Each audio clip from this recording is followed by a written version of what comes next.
Our story tonight takes us to Constantinople, beside the Bosphorus, in the spring of 532. You are sitting in the imperial box above the hippodrome, and below you 30,000 spectators chant the name of their favorite chariot color, green against blue, as the Emperor Justinian watches with his empress. Theodora at his side was born to a bear keeper and a dancer, raised among the factions whose cheers now shake the marble seats. Within days, these same voices will call for the emperor's head, and the city will burn. The bear keeper's quarters stood in the shadow of the hippodrome's eastern wall on a morning in the winter of 502, and the cold air moved across your face as you walked between the low stone buildings where the animals waited for the games.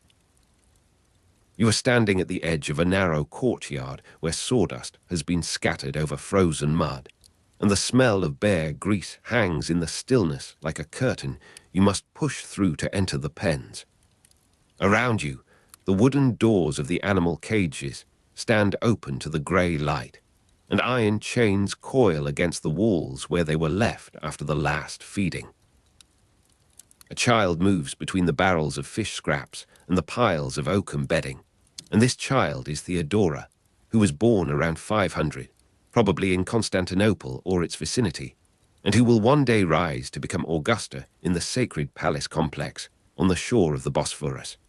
Theodora, whose small fingers now grip the rough edge of a wooden pail as she carries water to the pens where her father's bears shift and grunt in the darkness beyond the half-doors. Theodora's father, Agathias, reportedly worked as a bear keeper for the Green faction at the hippodrome, though details of his daily life are not recorded. The resinous smoke of 10,000 oil lamps in the theatres will one day fill Theodora's memory of this life, but for now there is only this one flame, and the smell of tallow, and the distant sound of wooden clappers and flute music rising from the mime performances that rehearse in the morning hours before the afternoon races. The cold air moves across your face again as a door opens somewhere in the compound, and you feel the first flakes of snow that have begun to fall upon the hippodrome's vast emptiness, upon the tiers where 40,000 citizens will gather when the racing season returns, upon the sanded oval where the chariots will thunder and the greens will scream their loyalty against the blues. The circus factions, the blues and greens, were more than sporting clubs. They took on broader responsibilities, including organizing spectacles and covering aspects of daily life, such as theater, and by the 5th century had become more akin to political factions. Though the claim about welfare, burials, and serving much of the urban population goes beyond what the sources confirm, and you are standing now at the threshold of understanding what this means for the child who carries water through the snow. The Green faction owns these bears and these stables, and the small room where Theodora sleeps on a pallet beside her sister Comito and their other sister. The Green faction will bury Agathias when he dies, suddenly, in the bear keeper's quarters behind the hippodrome, leaving a widow and 3 daughters with no trade, but the one the mother must now teach them. After her father's death, Theodora's mother reportedly trained her 3 daughters for the stage to survive, and the smell of bear grease and sawdust from the animal pens beneath the hippodrome will linger in Theodora's memory even as she learns to move her body to different rhythms, even as the resinous smoke of 10,000 oil lamps in the theatres becomes the air she breathes. You are sitting now on a wooden bench in a narrow room above a tavern near the Mies, the great street that ran through Constantinople like a spine, and the sound of wooden clappers and flute music rising from mime performances fills the space where a dozen children rehearse the gestures of comic theatre. Theodora worked as a performer in the circus and theatrical entertainments of Constantinople, and according to historical accounts, she began performing from a young age, with her body trained in dance and her voice developed to project to large crowds. Around you, The other children stumble through the steps of a satyr play, their bare feet cold against the boards, their faces painted with the cheap pigments that will later be replaced by the crushed malachite and imported cinnabar of the imperial court. Theodora. Theodora moves through the rehearsal with a precision that makes the instructor pause, that makes the other children watch her instead of their own reflections in the polished bronze mirror that hangs at the back of the room. The cold marble floors of the sacred palace before dawn are far from this wooden bench, far from the smell of bare grease and sawdust from the animal pens beneath the hippodrome. But you are walking now through a different morning, a different winter, in a different quarter of the same empire. You are standing at the harbour at dawn in the year 497, perhaps, or 498, and around you the merchants are unloading their cargoes of Dalmatian wine and African grain, while a young boy watches from the deck of a coastal vessel that has carried him from Tauresium.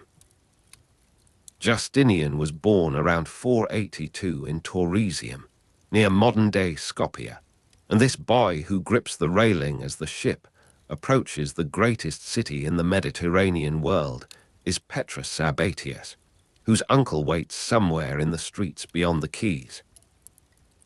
Justinian's original name was Petrus Sabatius. His uncle Justin, who later became emperor, adopted him and gave him the name Justinianus, and you can feel the weight of this future name settling upon the boy like a cloak he has not yet learned to wear. The brine smell of the Bosphorus drifts through the palace windows at dawn, but it fills the harbour now too, and you taste it on your lips as Petrus steps onto the wooden dock for the first time. The cold air moves across your face, and the boy shivers in his Illyrian wool, his Latin forming the shapes of a first language that will always remain his private tongue, even as he learns to command a Greek-speaking Eastern Empire.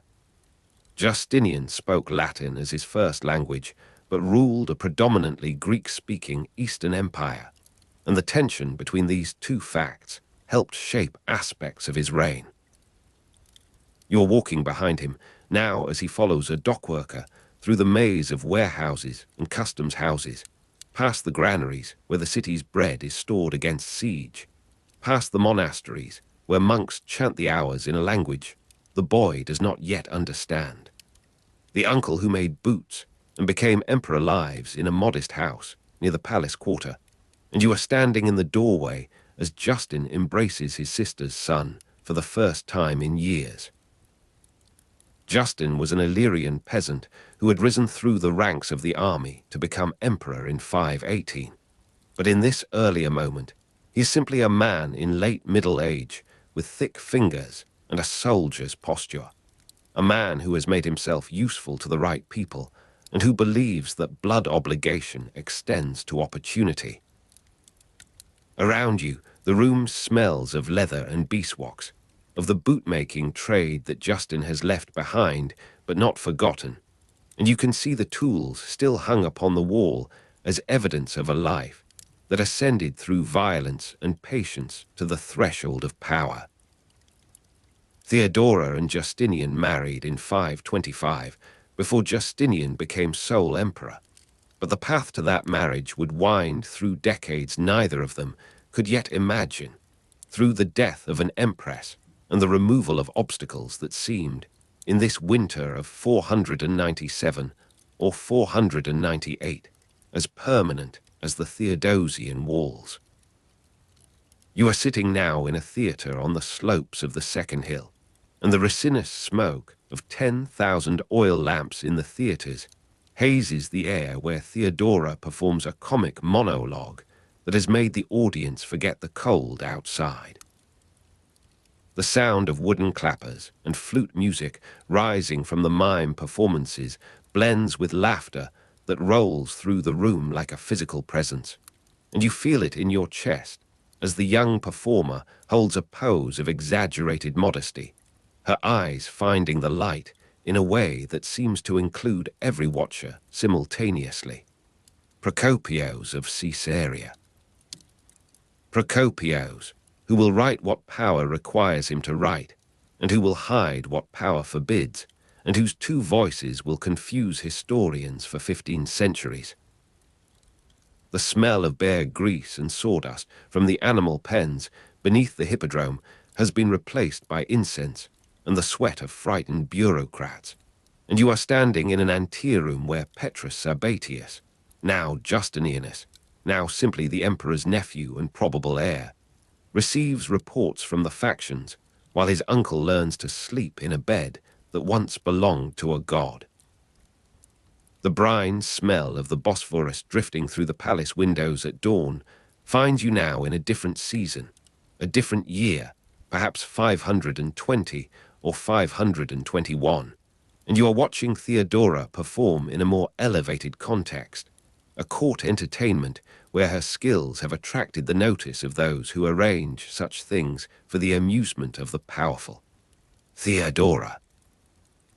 Theodora moves through a pantomime of the myth of Leda and the swan, her body suggesting what decorum forbids her to show, and among the watchers sits a man in his early 40s with a scholar's stoop and a soldier's jaw, a man who speaks Latin in his dreams and Greek in his councils, and who finds himself, to his own surprise, unable to look away from the performer whose past contains everything his future must reject.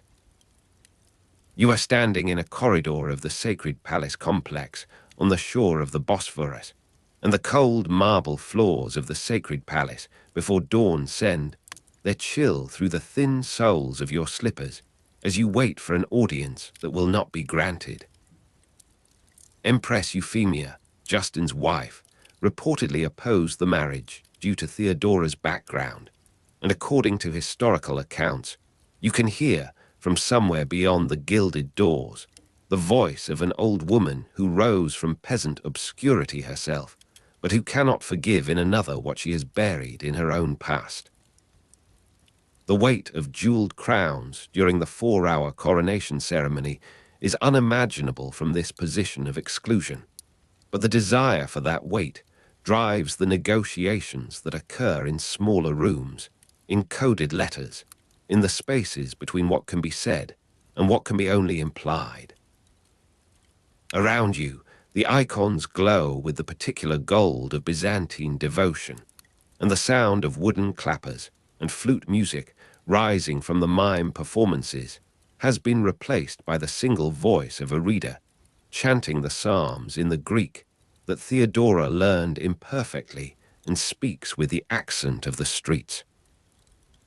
The cold air moves across your face from a window that looks toward the hippodrome, and you remember, or she remembers, the smell of bare grease and sawdust from the animal pens beneath the hippodrome, the quarters where Agathias kept the bears of the green faction, where a child carried water through snow, where a future that seemed fixed as stone proved to be merely the first scene of a longer drama.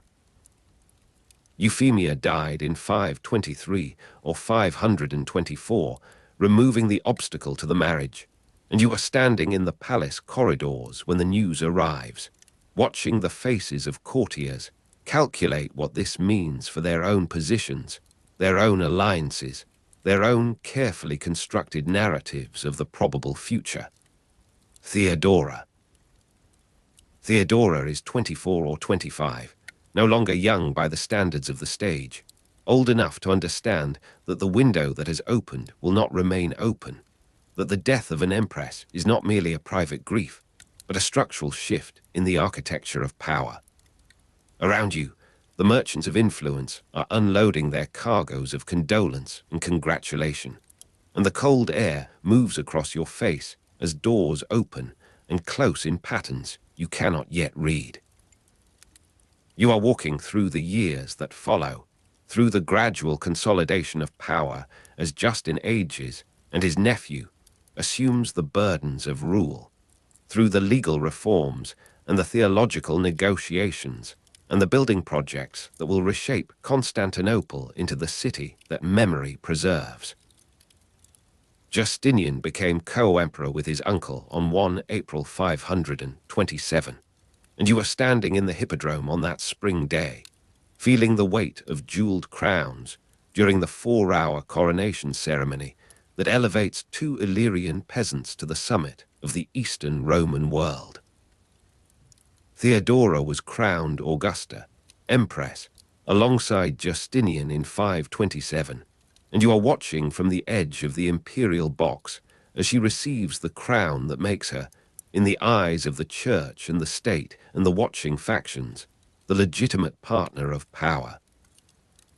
Theodora was the first empress to be crowned in her own right in Byzantine ceremony, and the innovation is noted by those who understand what it means, by the historians who will record it, by the hostile pen of Procopius of Caesarea, who will write both official panegyrics and a secret hostile account of Theodora's early life. Procopius of Caesarea. Procopius, who watches from a position near the throne, who will compose the words that celebrate this moment and the words that defame the woman at its center, who embodies in his divided authorship the contradictions of an empire that requires both its myths and their secret subversion. The sacred palace complex on the shore of the Bosphorus contained multiple churches, reception halls, and the imperial apartments, and you are walking through these spaces now in the summer of 527, through the transition that follows the double coronation in the great palace. Around you, the corridors fill with the officials who must learn new names, new alliances, new protocols for approaching a woman whose past they have heard whispered in the theatres and the taverns. Theodora's sister, Comito, and her daughter, Sophia, also rose to positions at court, and you see them now in the procession that moves through the Augustias, the sister uncertain in her new dignity, the daughter already learning the posture of imperial proximity. Justin died on 1 August 527, making Justinian sole emperor at about age 45, and you are standing in the same palace complex where the old bootmaker's body lies in state, where the transition from joint rule to solitary power occurs with the smoothness that careful planning ensures. The cold air moves across your face from the same windows that looked out upon the Bosphorus when Theodora prayed in her small chapel, when Justinian calculated the factions, when the marriage that seemed impossible became merely the first of many impossibilities that they would together transform into accomplished fact. You are standing now in the great reception hall of the sacred palace complex on the shore of the Bosphorus, and the sound of wooden clappers and flute music rising from the mime performances has been replaced by the measured cadences of imperial acclamation, by the Greek and Latin titles that ring against the marble in voices trained to project awe. Theodora.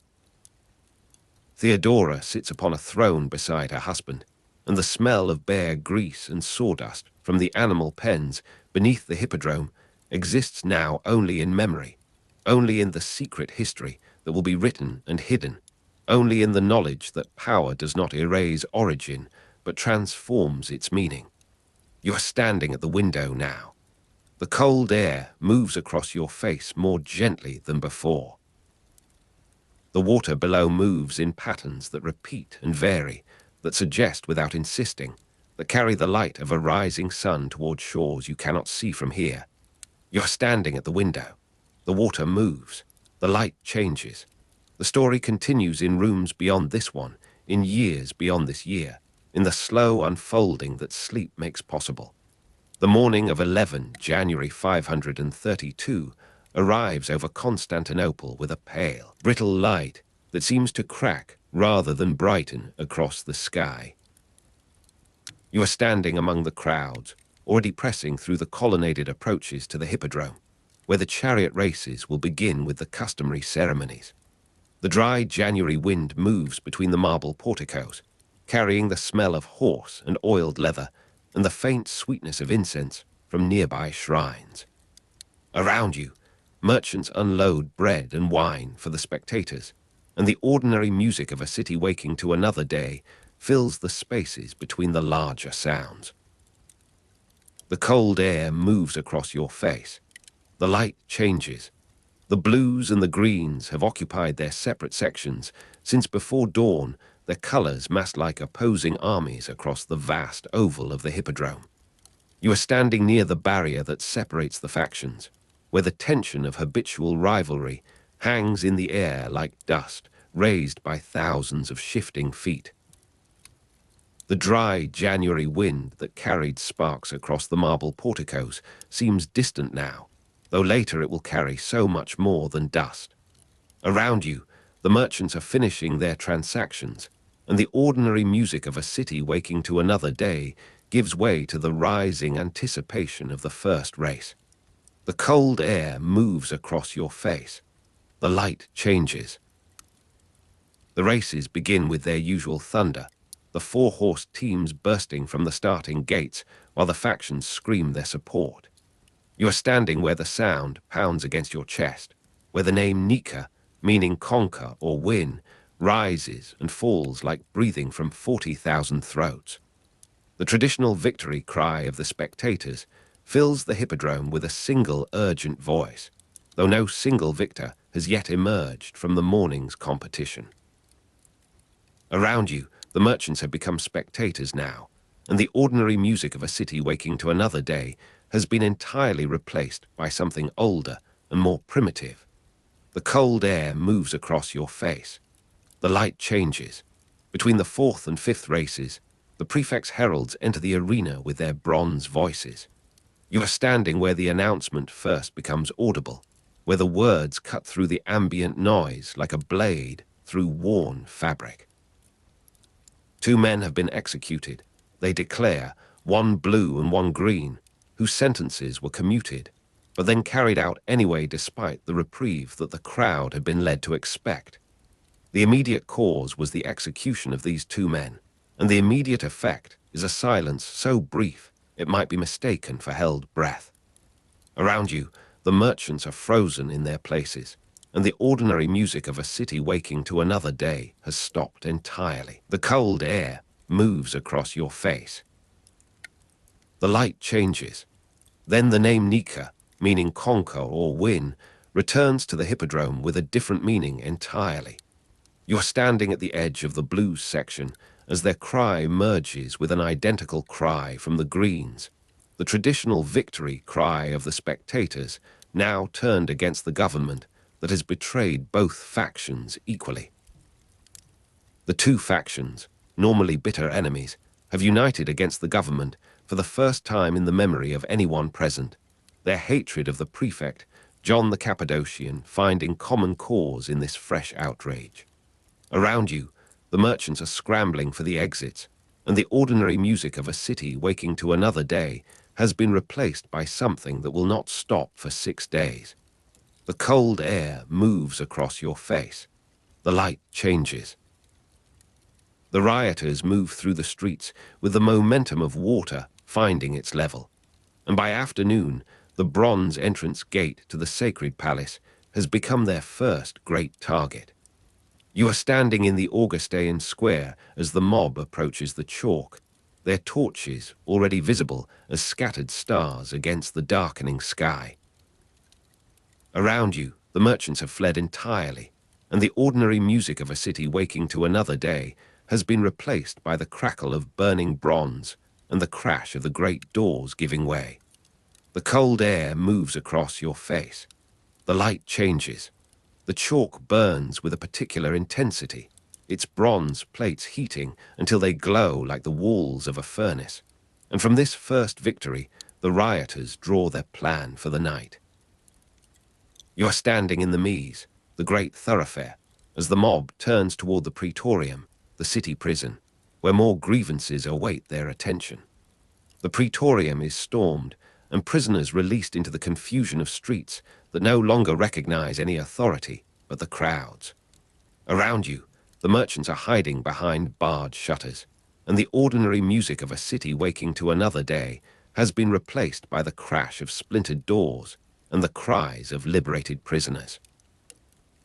The cold air moves across your face. The light changes. Night falls over Constantinople with an unnatural glow that seems to rise from the earth rather than descend from the sky. You are standing on the roof of a house near the Forum of Constantine, watching the fires multiply across the city like a constellation translated from heaven to earth. Around you, the merchants are weeping or praying or drinking whatever wine they could not carry to safety, and the ordinary music of a city waking to another day has been replaced by the continuous roar of a city eating itself. The cold air moves across your face. The light changes. The bronze taste of fear in the palace corridors has by now permeated every room of the sacred palace, where Justinian and his courtiers listen to reports that grow worse with each messenger. You are standing in a corridor that leads nowhere safe, where that fear has become something you can feel coating your tongue and the back of your throat. Around you, the merchants are absent entirely, and the ordinary music of a city waking to another day has been replaced by the distant crash of another building surrendering to the flames. The cold air moves across your face. The light changes. On the second day, the rioters proclaim a new emperor, Hypatius, a nephew of the former emperor Anastasius, whose name carries the weight of a dynasty that Justinian had displaced.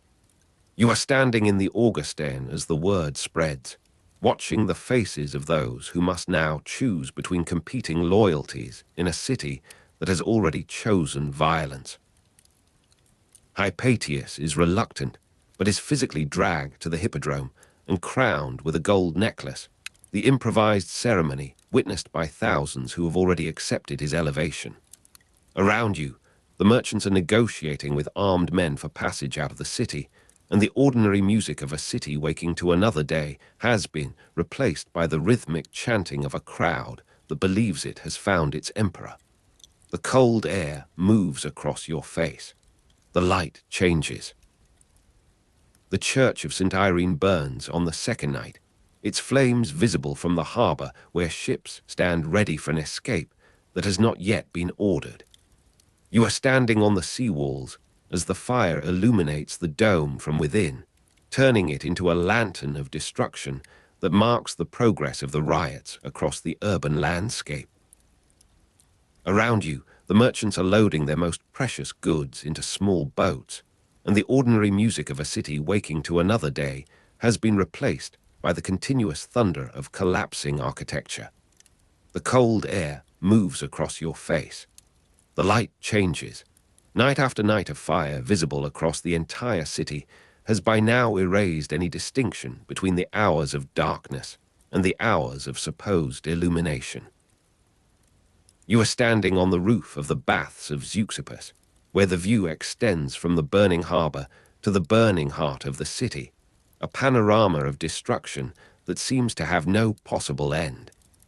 The crackle of cypress beams in the burning Senate House reaches you as a series of sharp reports, each one marking another moment in the dissolution of civic order.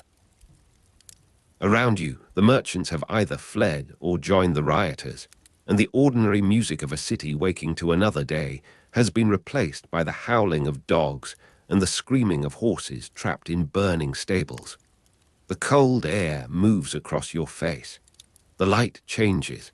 The fire spreads to the Senate House, which is destroyed on the third or fourth day. The records of centuries, reduced to flakes of ash, that rise on the same dry January wind that carried sparks across the marble porticos.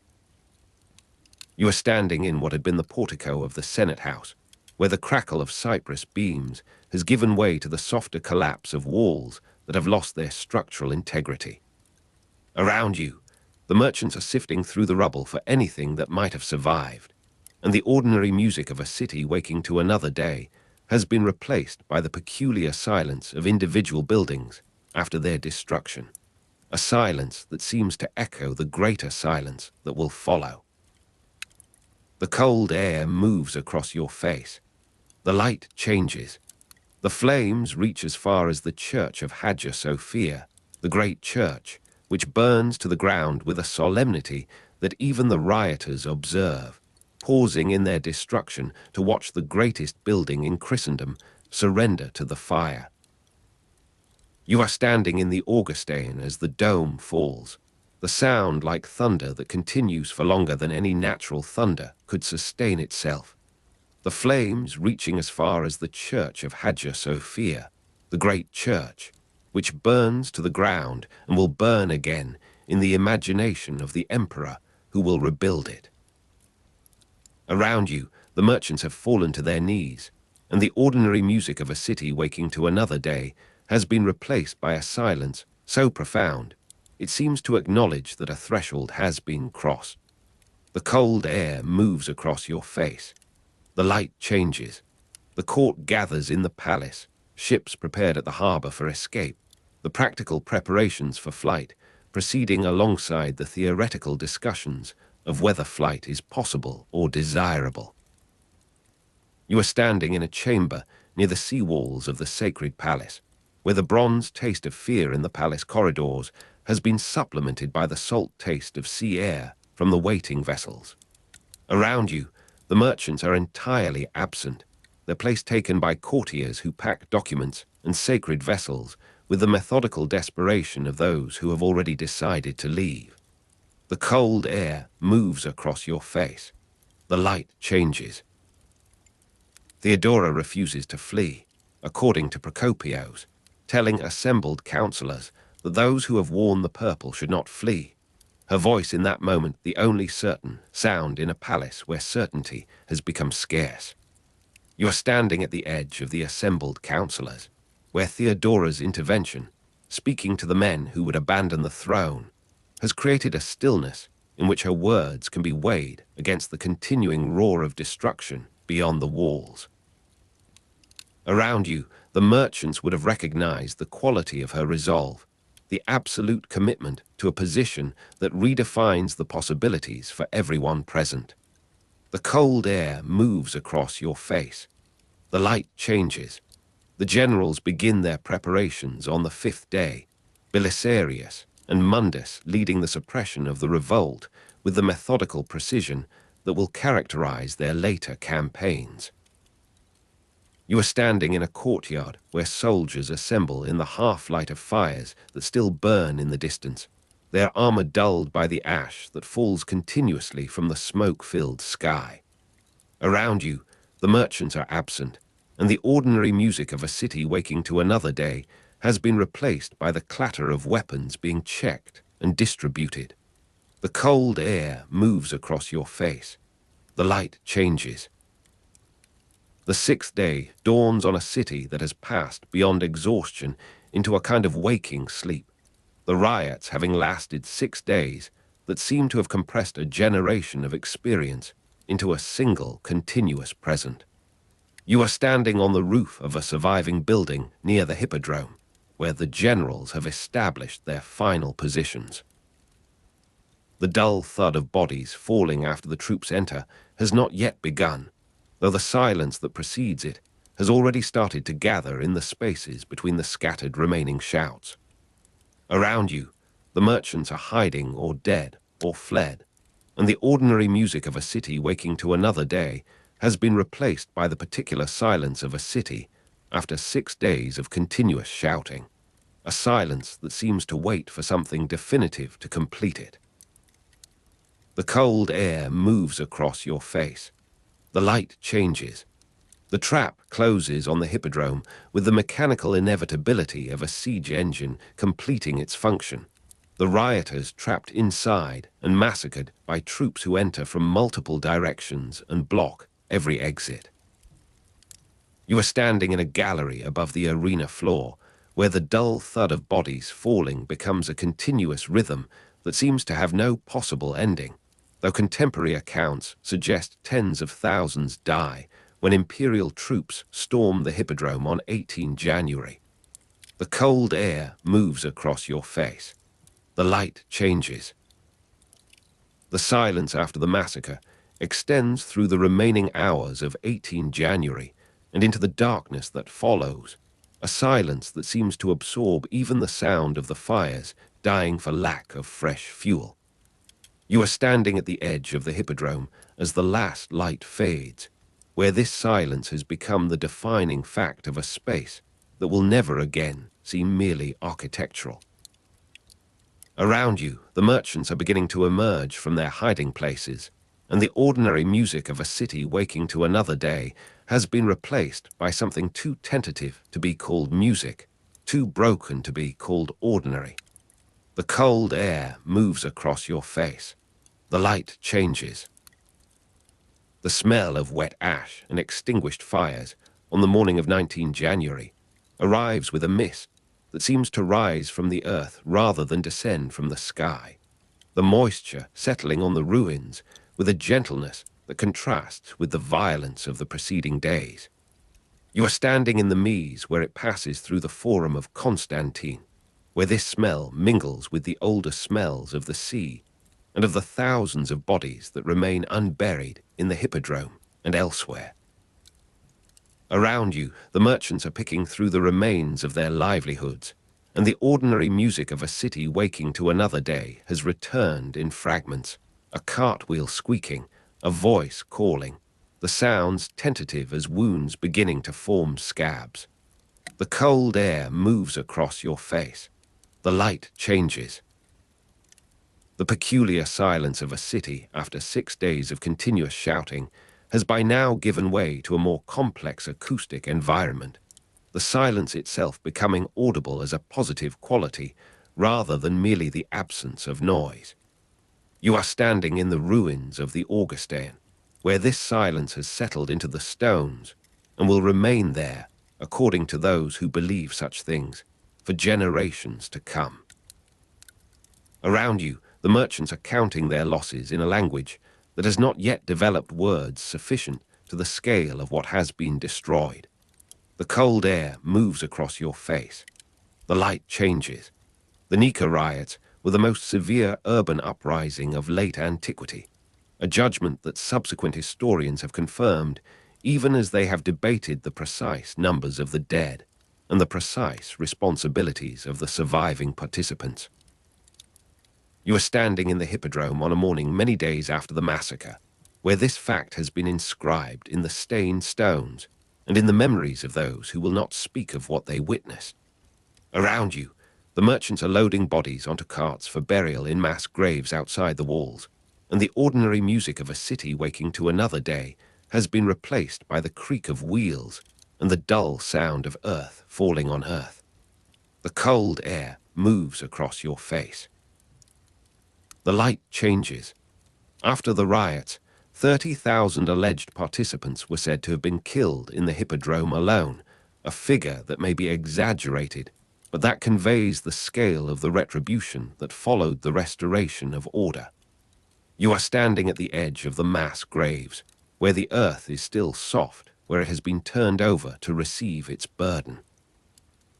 Around you, the merchants are absent, their place taken by grave diggers whose work will not be complete until the spring. The cold air moves across your face. The light changes. The destruction clears space for Justinian's rebuilding program, including the new Hagia Sophia, the greatest church that would ever be built, and the enduring monument to an emperor who refused to flee. You are standing in the ruins of the burned church, where the space itself is already being measured by architects who will transform this devastation into something that will outlast every other building of their age. Around you, the merchants have returned with their materials and their laborers, and the ordinary music of a city waking to another day has been replaced by the sounds of construction that are themselves a kind of music, a music of rebuilding that acknowledges the destruction only by transcending it. The cold air moves across your face. The light changes. The name Nika, meaning conquer or win, returns to the Hippodrome with the first races held after the rebuilding, the traditional victory cry of the spectators now carrying a memory that the younger spectators will not understand and that the older ones will not explain. You are standing in the restored blues section, where the name rises again from throats that have forgotten or have never known what this cry once meant in this place. Around you, the merchants have returned to their customary places, and the ordinary music of a city waking to another day has been restored to something like its former quality, though the silence beneath it now has a different depth, a different resonance. The cold air moves across your face. The light changes. You are standing in the rebuilt chalk, where that fear has become a memory that the new bronze plates are designed to efface, though memory persists in the spaces that new construction cannot reach. Around you, the merchants are presenting their petitions to officials who have survived the purge that followed the riots, and the ordinary music of a city waking to another day has been replaced by the music of a city that has learned to wake with one eye open, listening for the first sounds of trouble. The cold air moves across your face. The light changes. You are standing in the new Senate House, where that destruction has become a story told by old men to young men who will themselves become old men telling stories. Around you, the merchants are conducting their business in a building that remembers its predecessor only in the pattern of its foundations, and the ordinary music of a city waking to another day has been replaced by the music of a city that continues, that persists, that finds ways to begin again. The cold air moves across your face. The light changes.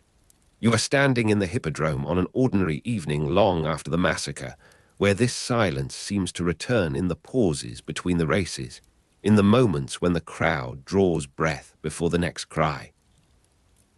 Around you, the merchants are selling the heavy purple silk of the imperial paludamentum drapes across your shoulders as you stand in the council chamber at the hour when the Nika riots have already consumed the northern districts of Constantinople. Warm even in winter, the fabric seems to hold the heat of every hand that has worn it, every emperor and empress who stood before the city in crisis. Around you, the members of the Imperial Council have gathered in the January cold of 532, their faces pale with the knowledge that the mob has proclaimed a new emperor, and the hippodrome burns with the accumulated rage of 6 days. Theodora, the empress, has risen from her seat at the center of the chamber, and her voice, when it comes, carries the particular weight of someone who has survived circumstances that should have destroyed her long before she ever wore the purple.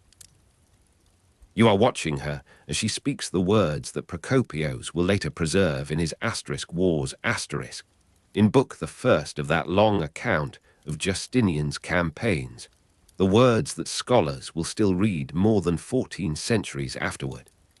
Theodora tells the assembled men that those who had worn the purple should not flee, that she would not trade the burial shroud for exile, that the finest exit from this world is the one that comes with honor rather than the prolonged humiliation of escape. The firelight from the burning quarter catches the edges of her garments through the high windows, and you notice how the council members who had been preparing to abandon the palace now find themselves unable to meet her gaze. The heavy purple silk seems almost to glow in the dim chamber, warm even in winter, as Theodora establishes herself in this moment as a political actor independent of her husband, the emperor who sits nearby and who will, by all accounts, follow her counsel rather than the reverse. The cold air moves across your face from the gaps in the window shutters, carrying the smell of smoke and the distant sound of collapsing structures in the districts near the sea.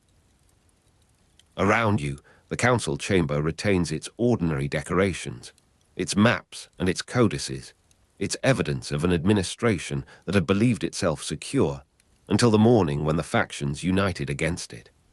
Theodora's reported speech during the Nika riots exists in Procopius's *Wars*, book the first, and you understand as you stand there that you are witnessing the creation of a text that will outlast every building in this city, every dynasty that follows. She speaks of death as a familiar possibility, as something she had faced before she was empress, before she was even respectable, and her composure in the face of the council's panic becomes itself a kind of governance. The line that those who had worn the purple should not flee, as she would not trade the burial shroud for exile, repeats in the chamber after she has finished, taken up by those who recognize that they have been shamed into courage by a woman they had underestimated.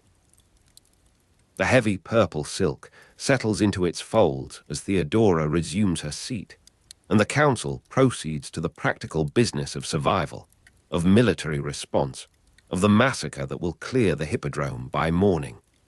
You are standing at the edge of the chamber as the decisions are made, as Belisarius and Mundus receive their orders, as the empire chooses violence over negotiation.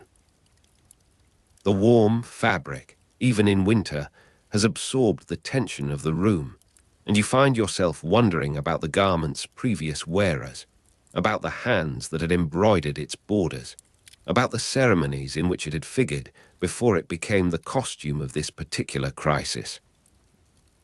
Theodora's role in the Nika riots established her as a political actor independent of her husband, and you observe how the officials now address her directly, how their deference has shifted from courtesy to something more like recognition of a separate authority.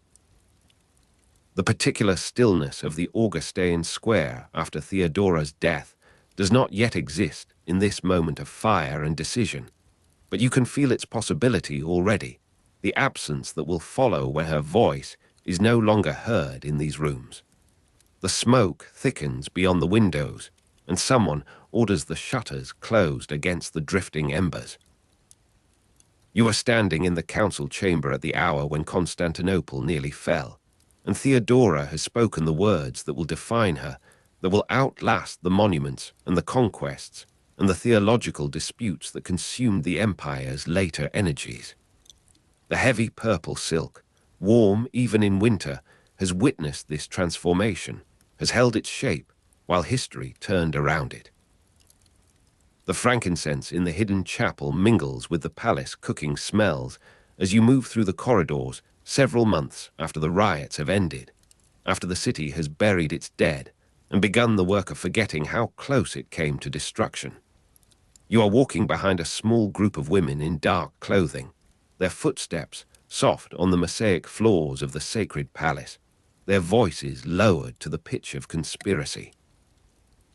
Theodora maintained her own court and household separate from the emperor's, and these women are part of that parallel apparatus, the attendants and messengers and scribes who managed her correspondence and her intelligence and her private religious observances. Around you, the palace complex extends in its labyrinthine vastness, rooms giving onto rooms, courtyards opening to other courtyards, the whole structure designed to disorient and to impress and to conceal. The women pause at a doorway that appears unremarkable, and one of them produces a key from beneath her girdle, the metal clicking in the lock with a sound that seems loud in the corridor silence. You follow them into a chamber that opens onto a smaller space beyond, where the frankincense mingles with palace cooking smells in a combination that feels almost domestic, almost ordinary, until you see the altar and the figures gathered before it. Theodora sheltered monophysite bishops and monks in the palace, protecting them from her husband's policies, and this is where they have celebrated their forbidden rites, where the theology of Christ's single nature has been maintained against the Chalcedonian orthodoxy that Justinian himself professed. You are standing in the doorway of this concealed chapel, and the sound of whispered chant reaches you from the interior, ancient words in a language that few in the palace would recognize. The heavy purple silk of the imperial paludamentum has been replaced here by simpler garments, by the rough wool of monastic habit and the plain linen of ascetic practice. Warm even in winter, the imperial fabric seems to belong to a different order of existence from this concealed devotion. And yet you understand that Theodora moved between these worlds with an ease that confounded her contemporaries. Justinian was Chalcedonian in theology, believing in Christ's two natures, human and divine, and his public policy reflected that commitment. The councils and the edicts, and the persecutions that drove monophysite communities into the deserts of Egypt and Syria. Yet here, in the heart of his own palace, his wife maintained a chapel in defiance of his position, and the monks who emerge from their liturgy greet her messengers with the familiarity of long acquaintance. The sound of women's voices in the convent courtyard, learning the psalms, does not reach you here, but you know of it. Know that Theodora built the convent of repentance in Constantinople for former prostitutes who wished to leave that life, that the women who had shared her early circumstances found in her patronage a possibility of transformation. You are standing in the antechamber of the hidden chapel, and a monk approaches you with a lamp, its flame steady in the enclosed air, to ask whether you have brought a message from the Empress. Her network of female informants and agents extended throughout the empire, and you understand that you have been mistaken for one of these couriers, that your presence in these corridors has been assumed to have purpose rather than the mere curiosity that brought you. The monk withdraws when you indicate that you carry no message, and you find yourself alone in the chapel's antechamber, surrounded by the evidence of theological resistance, of a faith maintained in the very shadow of persecution. Theodora's influence extended to religious policy, where she favored the monophysite interpretation of Christ's nature, and you observe how this preference translated into architecture and ritual, into the daily bread of hidden communities and the coded correspondence of exiled bishops. The heavy purple silk, warm even in winter, has its counterpart in these humbler textiles, in the vestments that monks hid when inspectors came and revealed only when the doors were secured. You are standing at the gate of the convent by the sea where former prostitutes learned to weave silk, and the morning light falls across the water in patterns that seem to repeat the rhythms of the chant emerging from within.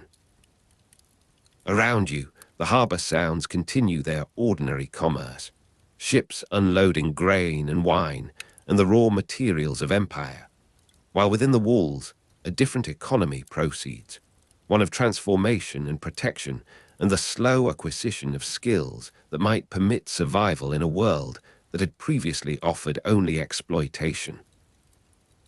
The women who move through the courtyard have the careful gait of those still learning to inhabit their changed circumstances, their voices rising and falling in the ancient Hebrew poems of praise and lamentation that the Christian liturgy has adopted as its own. You are standing at the convent by the sea where former prostitutes learn to weave silk, and the particular texture of their new occupation reaches you in the form of stretched threads and wooden implements, the clack of looms from an outbuilding where the manufacturing proceeds. Theodora took a particular interest in the rights of women, especially actresses and prostitutes, and this place represents the practical expression of that concern, the institutional form given to a compassion that her contemporaries found either admirable or scandalous depending on their inclination. The sound of women's voices in the convent courtyard continues as you move through the gate and into the garden where the older residents tend vegetables and herbs, their movements slower, but their attention equally focused on the tasks that structure their days. Theodora's network of female informants and agents extended throughout the empire, and you recognize in some of these faces the particular alertness of those who have carried messages, who have observed and reported and maintained connections between distant points of power. The frankincense in the hidden chapel mingles with palace cooking smells in your memory as you speak with the convent's director, a woman whose bearing suggests origins in the administrative rather than the theatrical class, who manages this community with the efficiency of someone accustomed to complexity. She corresponds directly with foreign rulers, including the Persian Queen Mother, and you understand that Theodora's diplomatic activities ran parallel to her husband's official channels, that letters passed between women across the boundaries of empire and theology and political alliance. The convent by the sea serves also as one node in this larger web, a place where travelers might pause and information accumulate, and the Empress's interests be advanced through means invisible to the formal mechanisms of state. The bitter herbal medicines of her final illness have not yet become necessary in this moment of convent mourning, this period of Theodora's mature power and expanding influence. You are standing in the courtyard where the sound of women's voices continues its ancient rhythm, and the sea beyond the walls moves in its perpetual motion, indifferent to the transformations occurring within. Theodora adopted a young man named Agathias, who became a trusted agent, and you wonder whether he passed through this place, whether the convent served as training ground or refuge, or simply as one of the many institutions that bore the impress of her patronage. The cold of the palace rooms where she had once moved with quick decisions seems distant here, in the warmth of coastal morning, and yet you feel its approach in the chronological unfolding of her story, in the knowledge that all this energy in construction and network building moves toward an ending that even empresses cannot escape. The heavy purple silk of the imperial paludamentum, warm even in winter, has been stored now in the chests of the imperial wardrobe, for Theodora no longer rises from the bed where she has lain since the spring of 548. You are standing in the chamber where the bitter herbal medicines of her final illness fill the air with their particular aroma, the compounded roots and dried leaves that the physicians prepare in diminishing hope of effecting cure. Around you, the palace maintains its ordinary sounds, the footsteps in corridors, the distant clatter of kitchens, the eternal administrative murmur of empire continuing regardless of individual mortality. The emperor sits near the bed, his face revealing the strain of months of watching, of the gradual recognition that the illness proceeds according to its own logic rather than imperial command. The cold of the palace rooms seems to have intensified, as if the building itself responds to the diminishment of her presence by withdrawing its ordinary warmth. You are standing at the edge of this deathbed scene, observing the particular intimacy of power in its confrontation with bodily failure, the empress who had faced down rioters and corresponded with foreign rulers and maintained theological resistance, now reduced to the slow rhythms of breathing and the management of pain. She died on 28 June 548, probably of cancer, and the physicians have long since abandoned their more aggressive interventions in favor of comfort and the preservation of dignity. The bitter herbal medicines continue to arrive from the kitchens, prepared by hands that have learned the proportions through months of repetition, and you notice how the routine of care has established itself around the crisis, how the household adapts to prolonged emergency by normalizing its extraordinary demands. Justinian mourned her deeply and did not remarry, and even now, before the end, you can observe in his posture the preparation for that solitude, the recognition that the partnership which had sustained his reign was approaching its terminus. The heavy purple silk, warm even in winter, has been replaced by simpler coverings, by the linen of the sick and the light wool of the invalid's modesty. The sound of women's voices in the convent courtyard does not reach this chamber, but you imagine it continuing in the institution she founded, in the network of female agents and informants that persists beyond her capacity to direct it.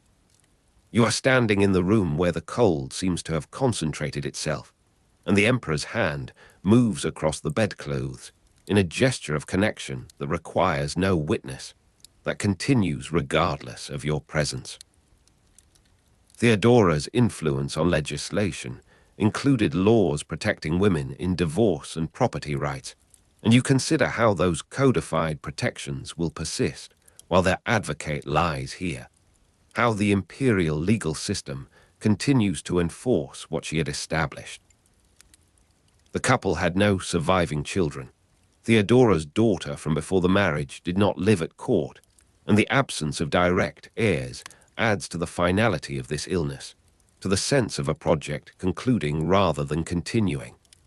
The bitter herbal medicines are administered again, and the Empress receives them with the composure that has characterized her public life, her capacity for self-possession extending even into the dissolution of the self.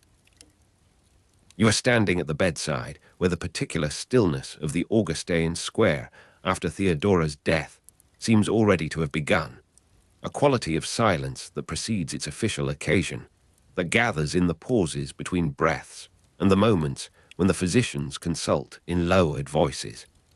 The heavy purple silk, warm even in winter, has no place in this extremity, has become merely one of the garments that defined a role rather than a person. The cold of the palace rooms seems to deepen as the summer day progresses toward evening, and the light through the windows shifts from morning gold to afternoon amber. You are standing in the chamber where she died on 28 June 548, probably of cancer, and the ordinary sounds of the palace continue their indifferent accompaniment, empire proceeding regardless of individual departure. Justinian's face, when he rises from the bedside, shows the particular blankness of grief that has not yet found its expression, of a loss too large for immediate comprehension. You are standing in the corridors where Theodora's network of female informants and agents had extended throughout the empire, and you notice how these women continue their movements, their messages, their observations, as if the center of their web still held. The heavy purple silk, warm even in winter, remains in its chest, unworn, the role it represented now vacant in a manner that no replacement can adequately fill. The cold of the palace rooms seems permanent now, a structural feature rather than a temporary condition, and you find yourself shivering in spaces that had previously seemed comfortable. The empty place at court after her death manifests in the changed dynamics of council meetings, in the absence of her interventions and her unexpected angles of approach, in the laws that still bore both their names, but would now proceed with only one signature. You are standing in the Augustine, in the particular stillness of the square after Theodora's death, and the quality of the silence confirms what you had suspected, that her presence had constituted a kind of sound even when she was not speaking, that her absence registers as acoustic change. You are standing in the hidden chapel where monophysite monks celebrated forbidden rites, and the absence of Theodora's patronage seems to have altered the air itself, to have introduced a note of precariousness into what had been secure. The heavy purple silk, warm even in winter, has begun to acquire the quality of relic, of material memory, and you learn that it will be preserved rather than worn, that the empresses who follow will have their own garments rather than inheriting hers. The sound of women's voices in the convent courtyard reaches you again when you return to the institution by the sea, and you find that the community continues, that the women Theodora gathered still tend their gardens and their looms and their liturgical hours. The convent by the sea where former prostitutes learned to weave silk has survived its founder, as institutions do, and the current director speaks of Theodora with the particular combination of personal memory and institutional piety that founders inspire. The bitter herbal medicines of her final illness have long since been discarded, their preparation forgotten by the kitchens that turn to other demands, but you find yourself recalling their smell when you pass the medical quarters of the palace, as if the body retains sensory memory of crisis, even when the mind has moved on. You are standing in the rooms where the cold seems to have become permanent, and the absence of her decisions marks itself in the slower pace of administrative response, in the reduced capacity for unexpected initiative. The empty place at court after her death, the laws that still bore both their names, constitutes a kind of ongoing presence, a negative space that defines the shape of what follows. You are standing in the square on an ordinary morning, years after the death that occurred on 28 June 548, probably of cancer, and the silence seems to have accumulated meaning rather than dissipating it, to have become a kind of monument more durable than marble. Theodora built the convent of repentance in Constantinople for former prostitutes who wished to leave that life, and the building still stands, still serves, still transforms, the name of its founder preserved in the memory of those who tend it. You are standing at the harbour at dawn, and the winter light is only beginning to separate the grey sea from the grey sky above the Propontis. Around you, merchants unload cargoes of grain and dried fish, yet your attention turns toward a small house on the slope above the shore, where two men have been working through the night by the light of oil lamps. Anthemius of Tralles and Isidore of Miletus sit before wooden models and wax tablets, their fingers tracing curves in the air, their voices low and continuous as they discuss the problem that has occupied them since the Emperor Justinian placed this commission in their hands on 23 February 532. The cold air moves across your face, carrying the salt of the sea and the faint warmth of bread, ovens from the bakeries near the harbour, and you understand that these two men are attempting something that has never been achieved before in the long history of building. The lamplight flickers across Anthemius's hands as he gestures toward a model of intersecting arches, explaining how the weight of a great dome might be distributed through curved triangular sections of masonry that geometricians call pendentives. Isidore of Miletus, the professor of geometry who had edited the works of Archimedes, listens with his head inclined, his thumb rubbing the edge of a bronze compass. Your presence here feels almost incidental, a witness to a conversation that has already moved far beyond the immediate world of ships and fishing nets into realms of pure mathematical abstraction. The oil in the lamps burns lower, and outside the small window, the first true light begins to touch the waters of the Bosphorus, that narrow strait where black marble will soon be quarried for the walls of what these men are designing. The smell of quicklime and wet plaster in the half-built vaults does not yet exist, but it will come, and these men know it. They anticipate it in the precision of their measurements. Anthemius was a mathematician and engineer who had written on conic sections and mechanical devices, and his knowledge of parabolas and hyperbolas now serves a purpose that would have astonished the philosophers who first derived those curves from the sections of a cone. You observe how the two architects pass a length of cord between them, measuring distances on their model, confirming proportions that will soon be magnified 100-fold in the actual building.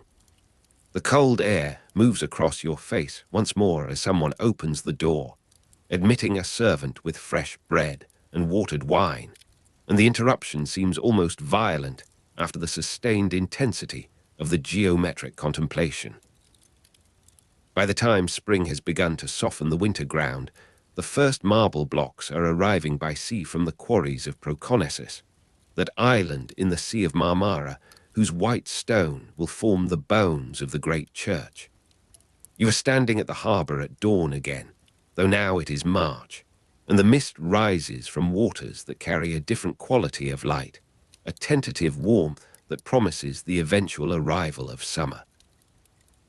Around you, the merchants unload cargoes that now include monoliths wrapped in rope and padded with straw, each block requiring the combined effort of 6 men to shift from the boat to the waiting cart. The ring of 10,000 chisels on marble in the construction yard has not yet begun, but you can imagine it. You can almost hear it in the distant sound of shipbuilders caulking hulls along the shore. The first Hagia Sophia, Holy Wisdom, was built by Constantius II in 360 and burned in 44, and the second Hagia Sophia was built by Theodosius II and burned in the Nika riots of 532, and now the third and present Hagia Sophia rises from those ashes in the determined mind of the Emperor Justinian. The cold air moves across your face with less insistence now, and the harbour smells of pine resin from the newly constructed cranes, as well as the eternal salt of the sea. You observe how the foreman marks each block with red ochre, indicating where it must be placed in the ascending structure, and how the carters speak to their oxen in languages from half a dozen provinces of the empire. Materials have been brought from across the empire, and already the green marble from Thessaly is visible in the first courses of the rising walls, a pale verdigris that seems to glow against the white of the Proconnesian stone. The vast nave was unprecedented in scale for a covered space, and this fact imposes itself upon everyone who approaches the construction site in the months that follow. You are standing not at the harbour now, but at the edge of an excavation that covers approximately 70 by 75 meters at its base, a rectangle of earth and emerging masonry that has consumed the remains of the second church and expanded beyond them. The weight of a single gold tessera in a mosaicist's palm will not be felt for years yet, but already the workers are laying foundations that must support not only the walls, but the extraordinary weight of a dome that exists currently only in the calculations of Anthemius and Isidore. 10,000 workers were employed at the peak of construction, though in these early months their numbers are still assembling, still arriving from the provinces by road and by sea. You observe the camp that has grown on the hill above the site, a temporary city of tents and rough wooden shelters where men sleep in shifts and eat communally from vast cauldrons of grain porridge. The cold air moves across your face, but it is summer now, and the air carries dust from the lime kilns as well as the greener sense of vegetation from the hills beyond the city walls. The columns were taken from older buildings, including the temple of Artemis at Ephesus, and from Egypt, and you watch as one such monolith arrives on a cart drawn by 20 oxen, its fluted surface still bearing the marks of its original quarrying centuries before. Around you, merchants deal in architectural salvage rather than grain or fish, negotiating prices for pieces of the classical past that will be reassembled into a Christian present.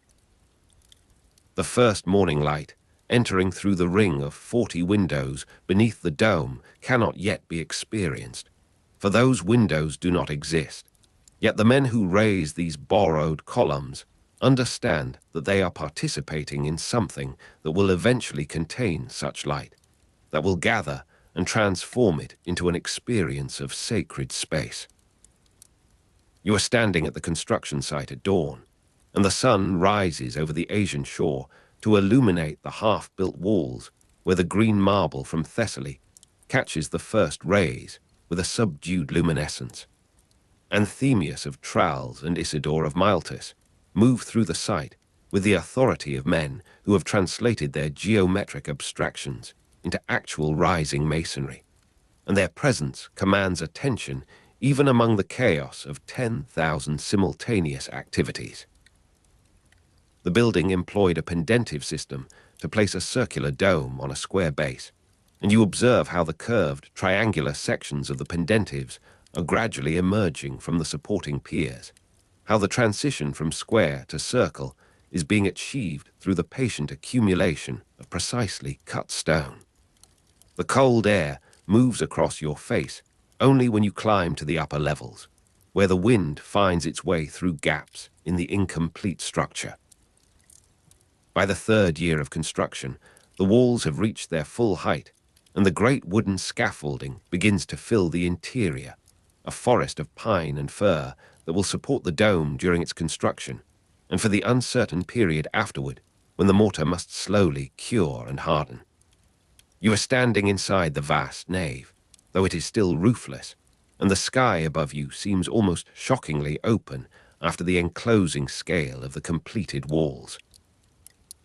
The sudden silence when the central scaffolding was removed and the dome stood free lies still in the future, but you can sense its approach in the careful calculations that occupy the architects in these months, in the way they measure and remeasure the curing time of the mortar, the settling of the piers. You observe how Isidore of Miletus spends hours each day inspecting the wooden centering that supports the incomplete dome, tapping it with a small hammer and listening to the resonance that tells him whether the structure below is sound. The cold air moves across your face in gusts that penetrate the incomplete vault, and you understand that this building is still a creature of the elements, still vulnerable to weather and time. The raising of the great dome proceeds through the summer and autumn of the 5th year, the curved surface gradually closing over the immense void of the nave. Materials have been brought from across the empire, and now the yellow from Syria and the red from Egypt join the green from Thessaly and the black from the Bosphorus in the polychrome surfaces of the interior walls, a deliberate gathering of the distant into this single concentrated space. The central dome rises about 55 meters above the floor, and this measurement becomes imaginable only when you climb to the upper galleries and look down upon the workers below, when the human figures shrink to the scale of insects and the architectural proportions reveal their true magnitude. Anthemius of Tralles has grown thin and grey in the years since 23 February 532. His mathematical brilliance now supplemented by the physical exhaustion of constant supervision, of endless decisions made in the moment when theory meets the resistant materiality of stone and mortar. You observe how he pauses at the edge of the scaffolding, looking up at the incomplete curve of the dome with an expression that contains both satisfaction and anxiety, the knowledge that what has been built is extraordinary, and the fear that it may yet prove insufficient to its own ambition. You are standing inside the vast nave as the first sections of mosaic are applied, and the interior transforms from raw masonry to shimmering surface, from the material to the seemingly immaterial. The cold air moves across your face less insistently, for the enclosed space begins to generate its own atmosphere, its own trapped warmth and humidity. The silver workers laying tesserae in the half-light of the unfinished vault work, with a concentration that excludes the surrounding chaos, each man following a pattern drawn on the plaster surface before him, translating geometric designs into actual glittering substance. You observe how their fingers move with the unconscious precision of long practice, selecting pieces from the trays beside them, pressing them into the soft mortar with a twist that ensures adhesion. The construction was completed in 5 years and 10 months, consecrated on 27 December 537, and you feel the approach of that date in the accelerating activity of the final months, in the removal of the last scaffolding, the final cleaning of the marble floors, the installation of the great bronze doors. The silence is not absolute, for there are always sounds in a city, but relative to the years of continuous construction noise, it seems almost supernatural, a negative space of sound that causes the workers to freeze in their positions, looking upward with held breath. Justinian is reported to have said upon completion that he had surpassed Solomon, and you observe him as he moves through the space, his gesture encompassing the dome, the vaults, the glittering surfaces, a gesture of possession and of something beyond possession, of recognition that he has participated in bringing something into existence that will outlast his power and his name. The church was reportedly the largest cathedral in the world for nearly 1,000 years, and that weight of centuries seems already present in the solemnity of the consecration, in the awareness of everyone present that they are witnessing something that extends far beyond the immediate occasion. You are standing at the harbour at dawn once more, though now it is late December, and the winter light has the same quality it possessed 5 years before, when Anthemius and Isidore worked through the night on their models. Around you, the merchants unload their cargoes, but your attention remains with the building on the hill, with the first Hagia Sophia built by Constantius II in 360 and burned in 44, with the second Hagia Sophia built by Theodosius II and burned in the Nika riots of 532, with the third and present Hagia Sophia that now stands complete in the pale winter light. The years pass with the slowness and suddenness that time possesses in memory, and you find yourself in the building again, though now it is 558, and the morning is different, charged with a tension that you gradually identify as the uneasiness of animals before an earthquake. The dust of centuries on the marble when the first dome fell is not yet visible, for the building is only 21 years old, its surface is still fresh, its mortar barely cured in geological time. You are standing in the nave as the first tremor arrives, a movement of the earth so subtle that you wonder whether you have imagined it, whether the long years of listening to construction have affected your inner ear. But the second tremor confirms the first, and then comes the sound that no one who hears it ever forgets, the sound of thousands of tons of masonry in motion, of the mathematical certainties of Anthemius proving insufficient to the violence of geological process.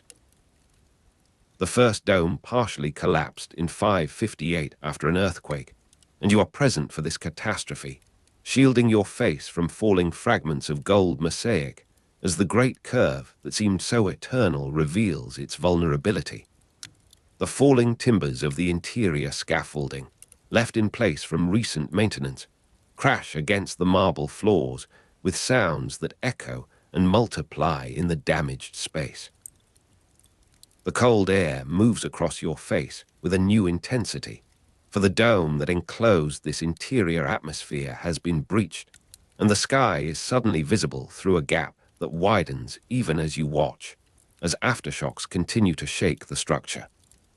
The rebuilding that followed was entrusted to Isidore's nephew, a younger man who had studied under his uncle and who understood both the achievement and the failure of the original design. You observe him as he examines the damage, as he notes where the pendentives cracked, where the curve of the dome proved too shallow to resist the lateral forces of the earthquake.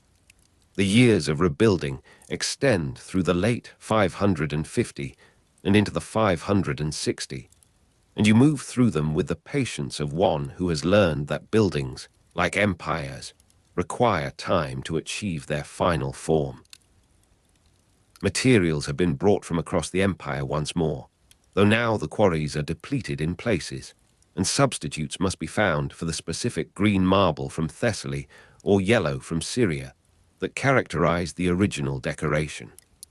You observe how Isidore's nephew modifies the design, how the rebuilt dome achieves a slightly different silhouette against the sky, more urgent in its ascent, more confident in its structural logic.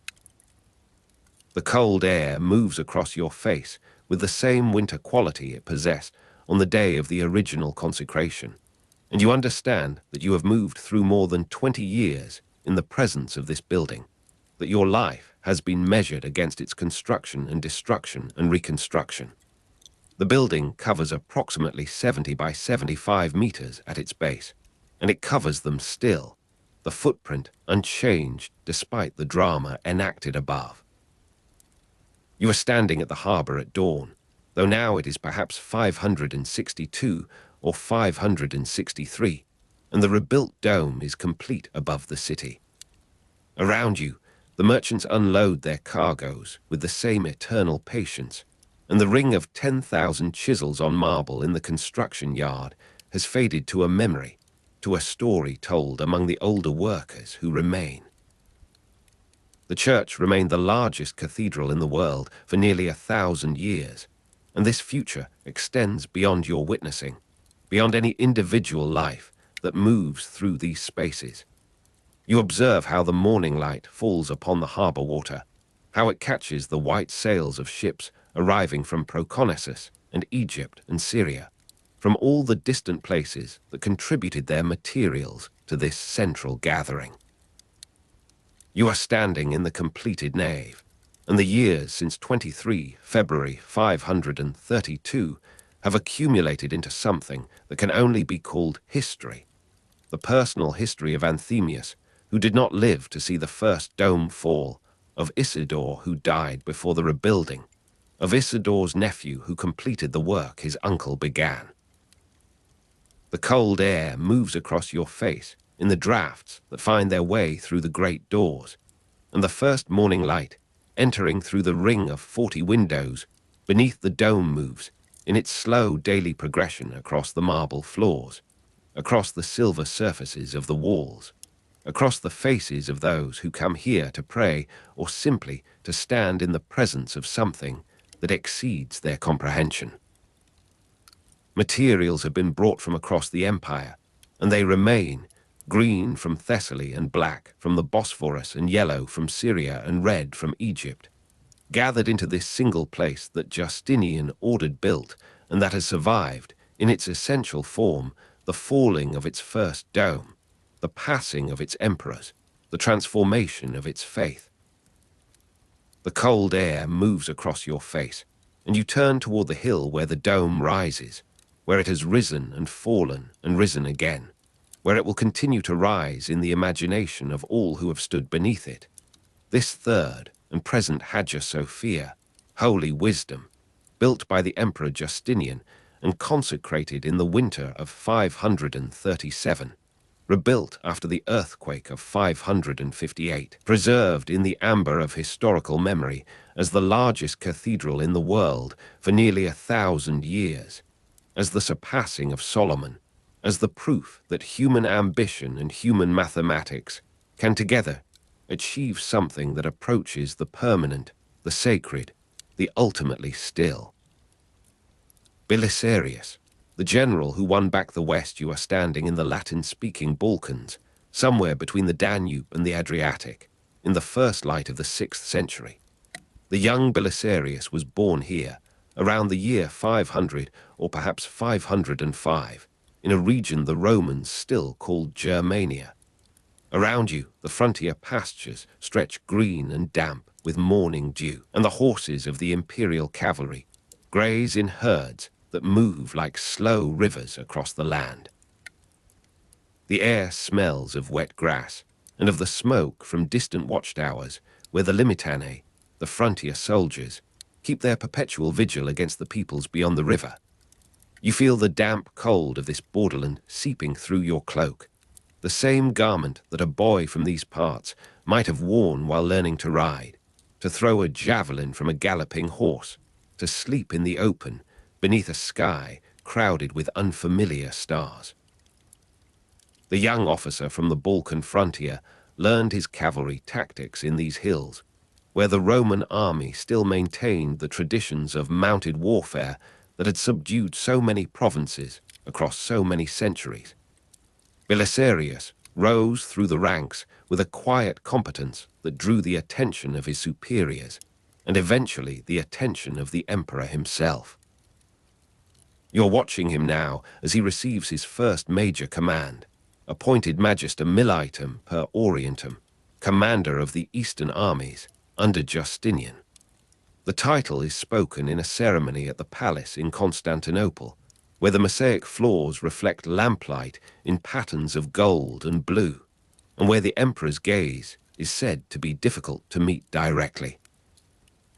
The appointment places Belisarius in charge of the military frontier, where Rome had long contested with Persia for dominance of the Fertile Crescent and the trade routes beyond. In the year 530, Belisarius faced the great test of his early career. You are standing on the dusty plain of Dara, in northern Mesopotamia, where the heat rises in visible waves from the baked earth and the horizon shimmers with a silver uncertainty. The dust coats your lips with a dry, mineral taste, and the sun beats down with an intensity that seems to come from all directions at once. Across the plain, the Persian army waits, and with it the elephants, those towering beasts of war whose very appearance was intended to inspire terror in Roman hearts. The elephants are visible now, their howdahs swaying, their drivers perched high with long goads, and you can feel the vibration of their tread through the soles of your boots. Belisarius was heavily outnumbered at Dara, yet he had studied the ground with the patience of a hunter, noting the deceptive folds in the terrain, the dry watercourses that could conceal cavalry, the angles of approach that would force the Persian host to compress its numbers and lose its advantage. The council of war before Dara took place in the Roman camp, beneath an awning of coarse linen that flapped in the hot wind. You are sitting among the officers as Belisarius lays out his plan, his voice low and deliberate, his fingers tracing positions in the dust that has blown across the camp table. Around you, the merchants unload their cargoes of last-minute supplies, the mules bray in the heat, and the smell of thousands of men and animals accumulates in the still air. The general strategy depended upon the refusal to engage the Persian center, to let the enemy advance into a prepared kill zone where hidden troops would strike at the flanks. The battle that followed confirmed the wisdom of this design, and Belisarius defeated the Persian army despite being heavily outnumbered, a victory that resounded through the eastern provinces and reached the ears of Justinian in his capital on the Bosphorus. The following year, 531, brought another encounter with the same enemy. Belisarius fought an indecisive battle at Corlinicum against the Persians, on the banks of the Euphrates, where the river runs brown with the silt of distant mountains. You are standing at dawn on that field, where the mist rises from the water and the reeds stand motionless in the cool air. The cold air moves across your face, carrying with it the smell of river mud and of the breakfast fires being kindled in both camps. The battle at Corlinicum left neither side with a clear advantage, and the indecisive result frustrated those in Constantinople who had hoped for another decisive demonstration of Roman superiority. Yet Belisarius survived the engagement with his reputation largely intact, and the eastern frontier settled into the uneasy pattern of negotiation and limited warfare that characterized so much of Rome's relationship with Persia. The Emperor Justinian, meanwhile, had conceived a grander vision for the restoration of the empire, a project that would reach beyond the eastern frontier to reclaim territories lost to barbarian kingdoms in the western Mediterranean. The Vandal kingdom in North Africa had been established in 439 when Gaiseric captured Carthage, a century of rule that had transformed the once Roman province into something alien and, in Justinian's view, illegitimate. You are walking through the streets of Constantinople as this ambition takes shape, past the forums and the churches where merchants from Africa still traded their olive oil and their grain, where the memory of Roman Carthage persisted like a phantom limb. For 94 years, the successors of Gaiseric had maintained their hold on the fertile coast, and the prospect of recovery stirred both practical calculation and historical longing in the imperial council. In 533, Belisarius was given command of an expedition against the Vandals, a commission that placed upon his shoulders the hopes of imperial restoration and the fears of those who remembered earlier failed expeditions to Africa. His force numbered only about 15,000 men, including 5,000 cavalry, a modest army by the standards of Roman continental warfare, yet one that would rely upon speed and surprise rather than weight of numbers. You are standing at the harbour as the preparations reach their final stage, watching the soldiers load their equipment onto the transports, hearing the carpenters make last adjustments to the ramps that would allow horses to board and disembark. The expedition sailed from Constantinople in June of that year, and you can taste the salt spray as the fleet clears the Golden Horn and enters the wider sea, the great city receding behind its walls and domes. The pitch and timber smell of a transport ship carrying 500 horses is something that lingers in the memory of any who have experienced it. You are below decks now, where the animals stand in narrow stalls, their hooves shifting on the planks, their breath warm and hay-scented in the confined space. The timbers creak with the motion of the sea, and the smell of pine tar mingles with the stable odor of the cavalry mounts. The horses are restless, sensing the unfamiliar instability beneath their feet, whickering softly in the dim light that filters through the ventilation grates.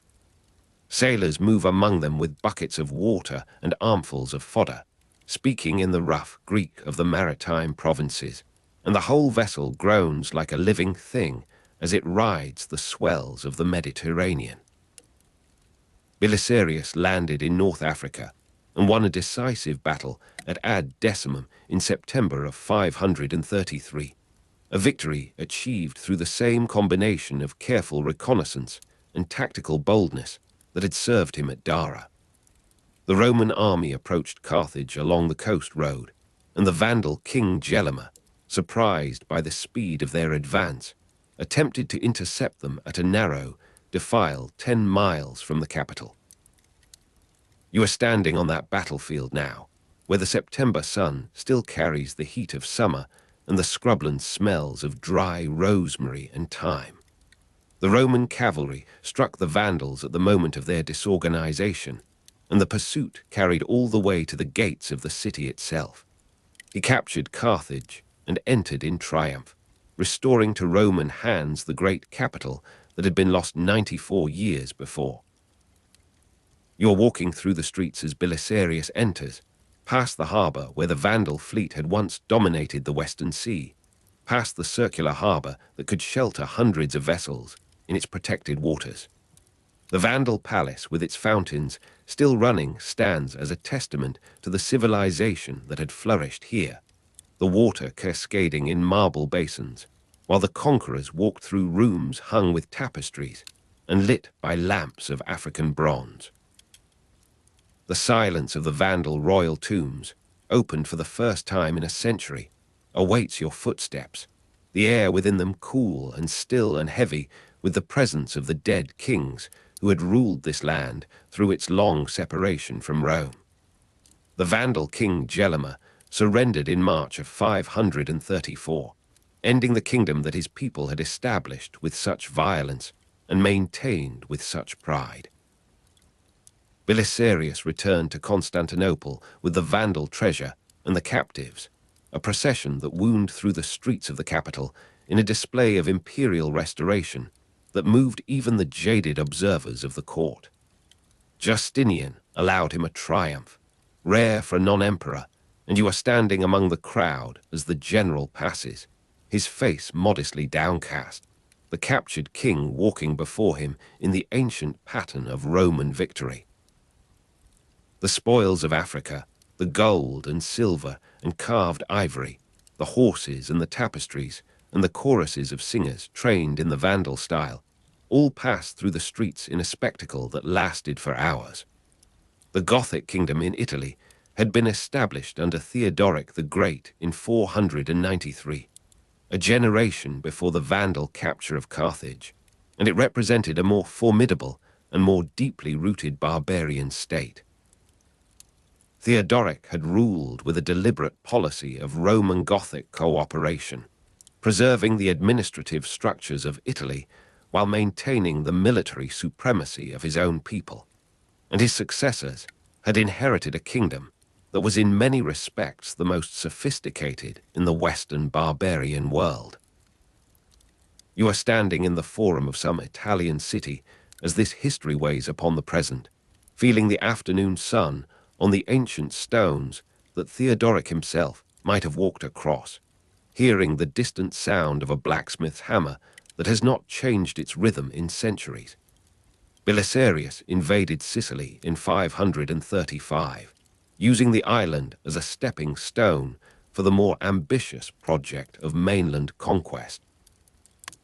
The Sicilian campaign proceeded with the same efficiency that had characterized the African expedition, and the island's resources, its grain and its harbors, became the logistical base for operations against the Gothic kingdom itself.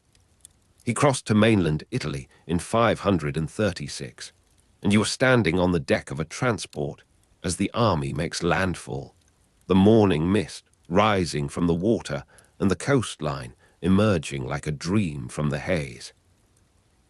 The olive groves of Calabria slope down to beaches where the soldiers disembark, their boots sinking in the sand, their horses swimming the last distance through the mild surf.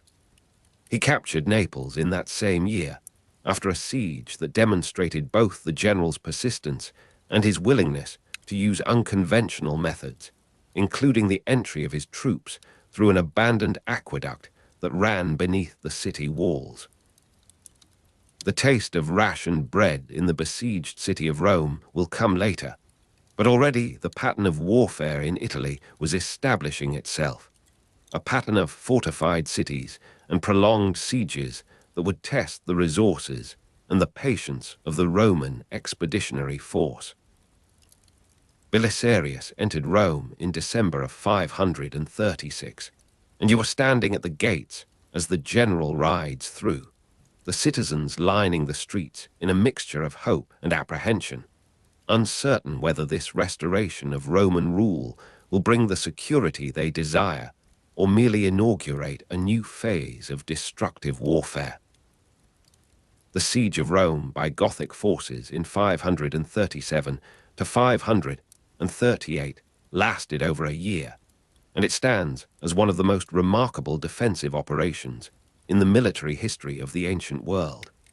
Belisarius defended Rome with only a few thousand troops against vastly superior Gothic numbers, using the city's immense circuit of walls, its towers and gates and bastions, with a resourcefulness that seemed to multiply his limited forces. You are standing on the walls at night, the torches of the Gothic campfires visible beyond the moat, the sound of Gothic horns echoing through the aqueducts, carrying with it an eerie music that spoke of barbarian rituals and of the psychological warfare that accompanied the physical blockade.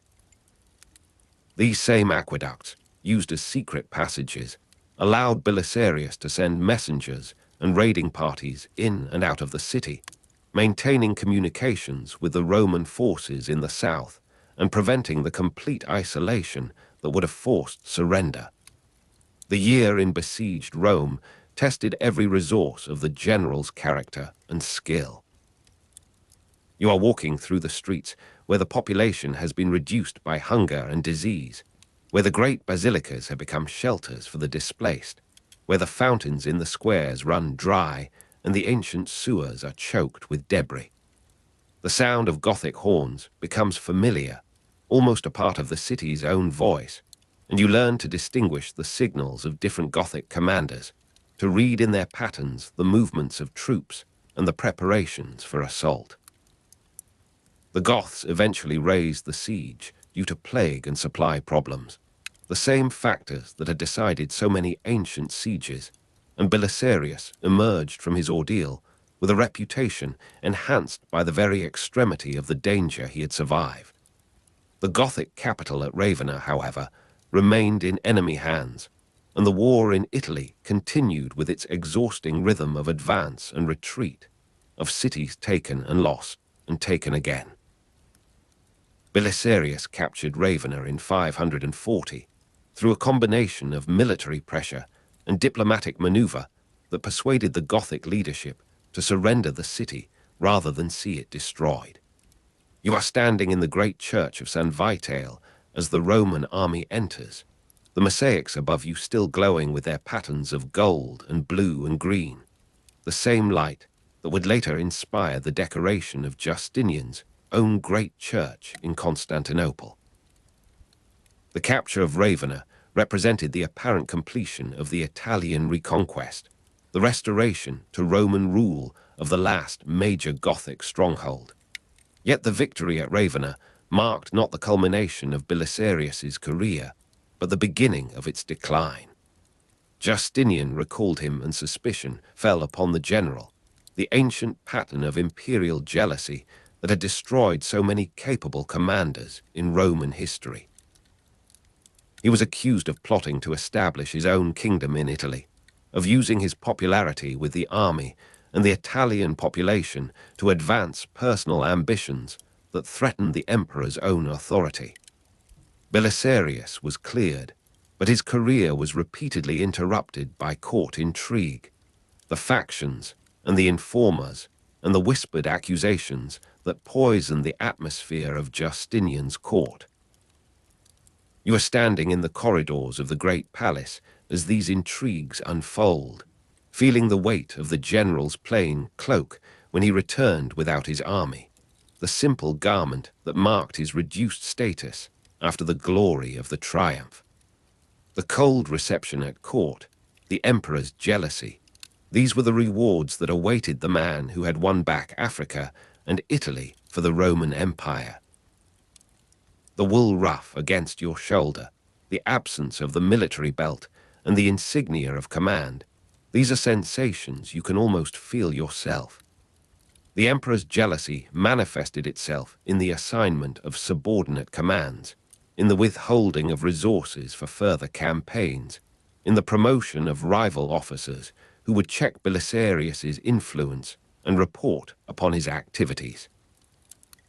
He was recalled to service in later years against Persian and Bulgar threats, the empire's perpetual enemies on its eastern and northern frontiers, but always with limitations upon his authority, always with the shadow of suspicion falling across his reputation.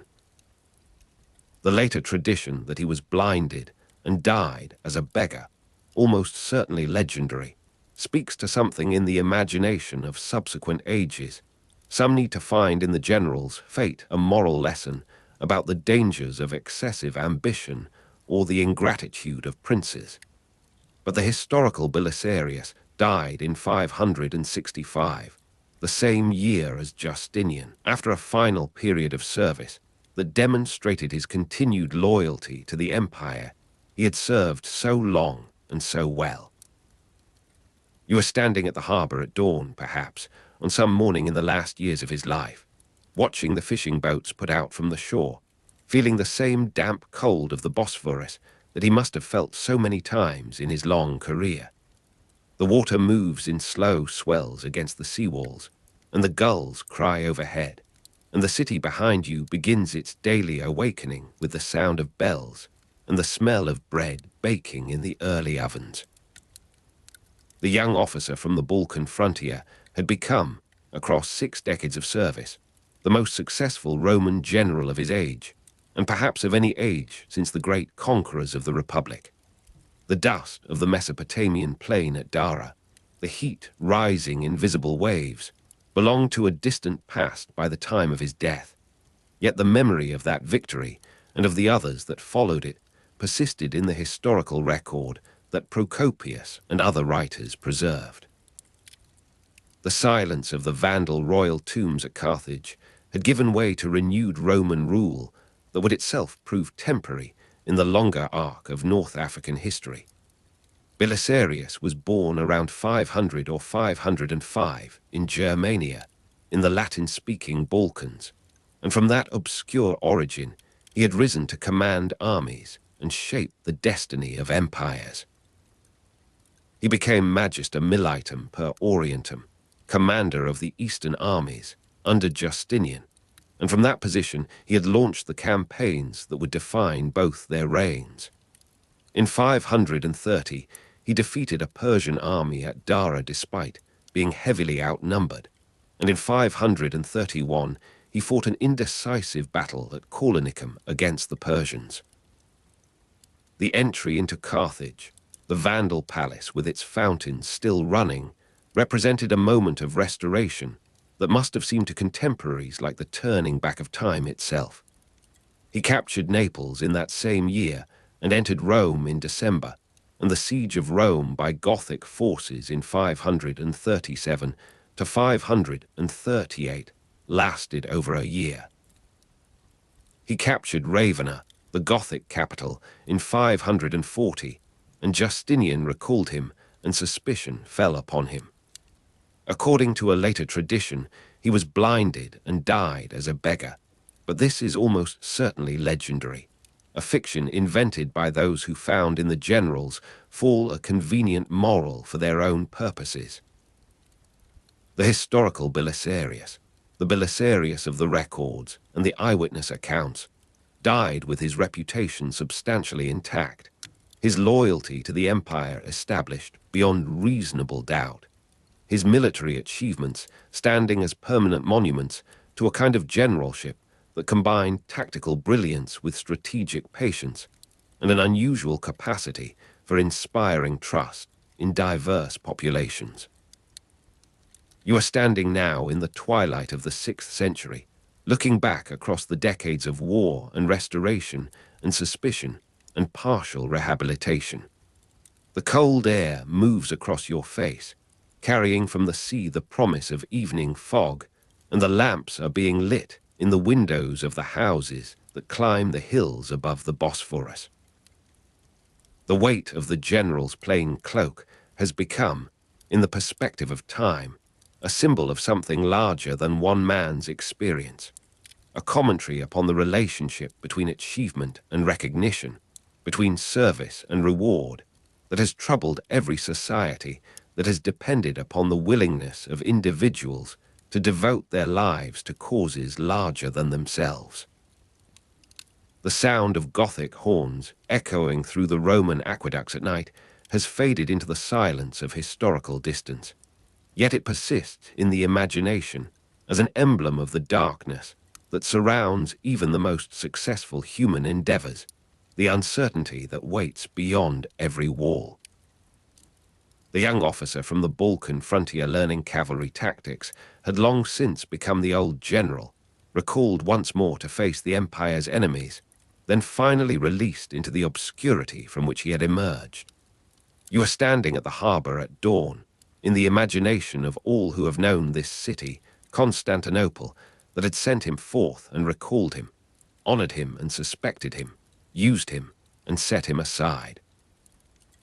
The water moves in its eternal patterns, and the gulls cry, and the fishing boats put out into the grey light of morning, and the great general has become, like all the great generals before him, a story that is told beside the fire, a name that is repeated in the darkness, a presence that persists in the imagination of all who have stood beneath the dome of holy wisdom and wondered at what human ambition and human mathematics can together achieve, and at what cost, and for how long. The palace of Justinian rises before you in the winter of 528, its walls of brick and stone, warmed from within by braziers that burn through the long hours of darkness.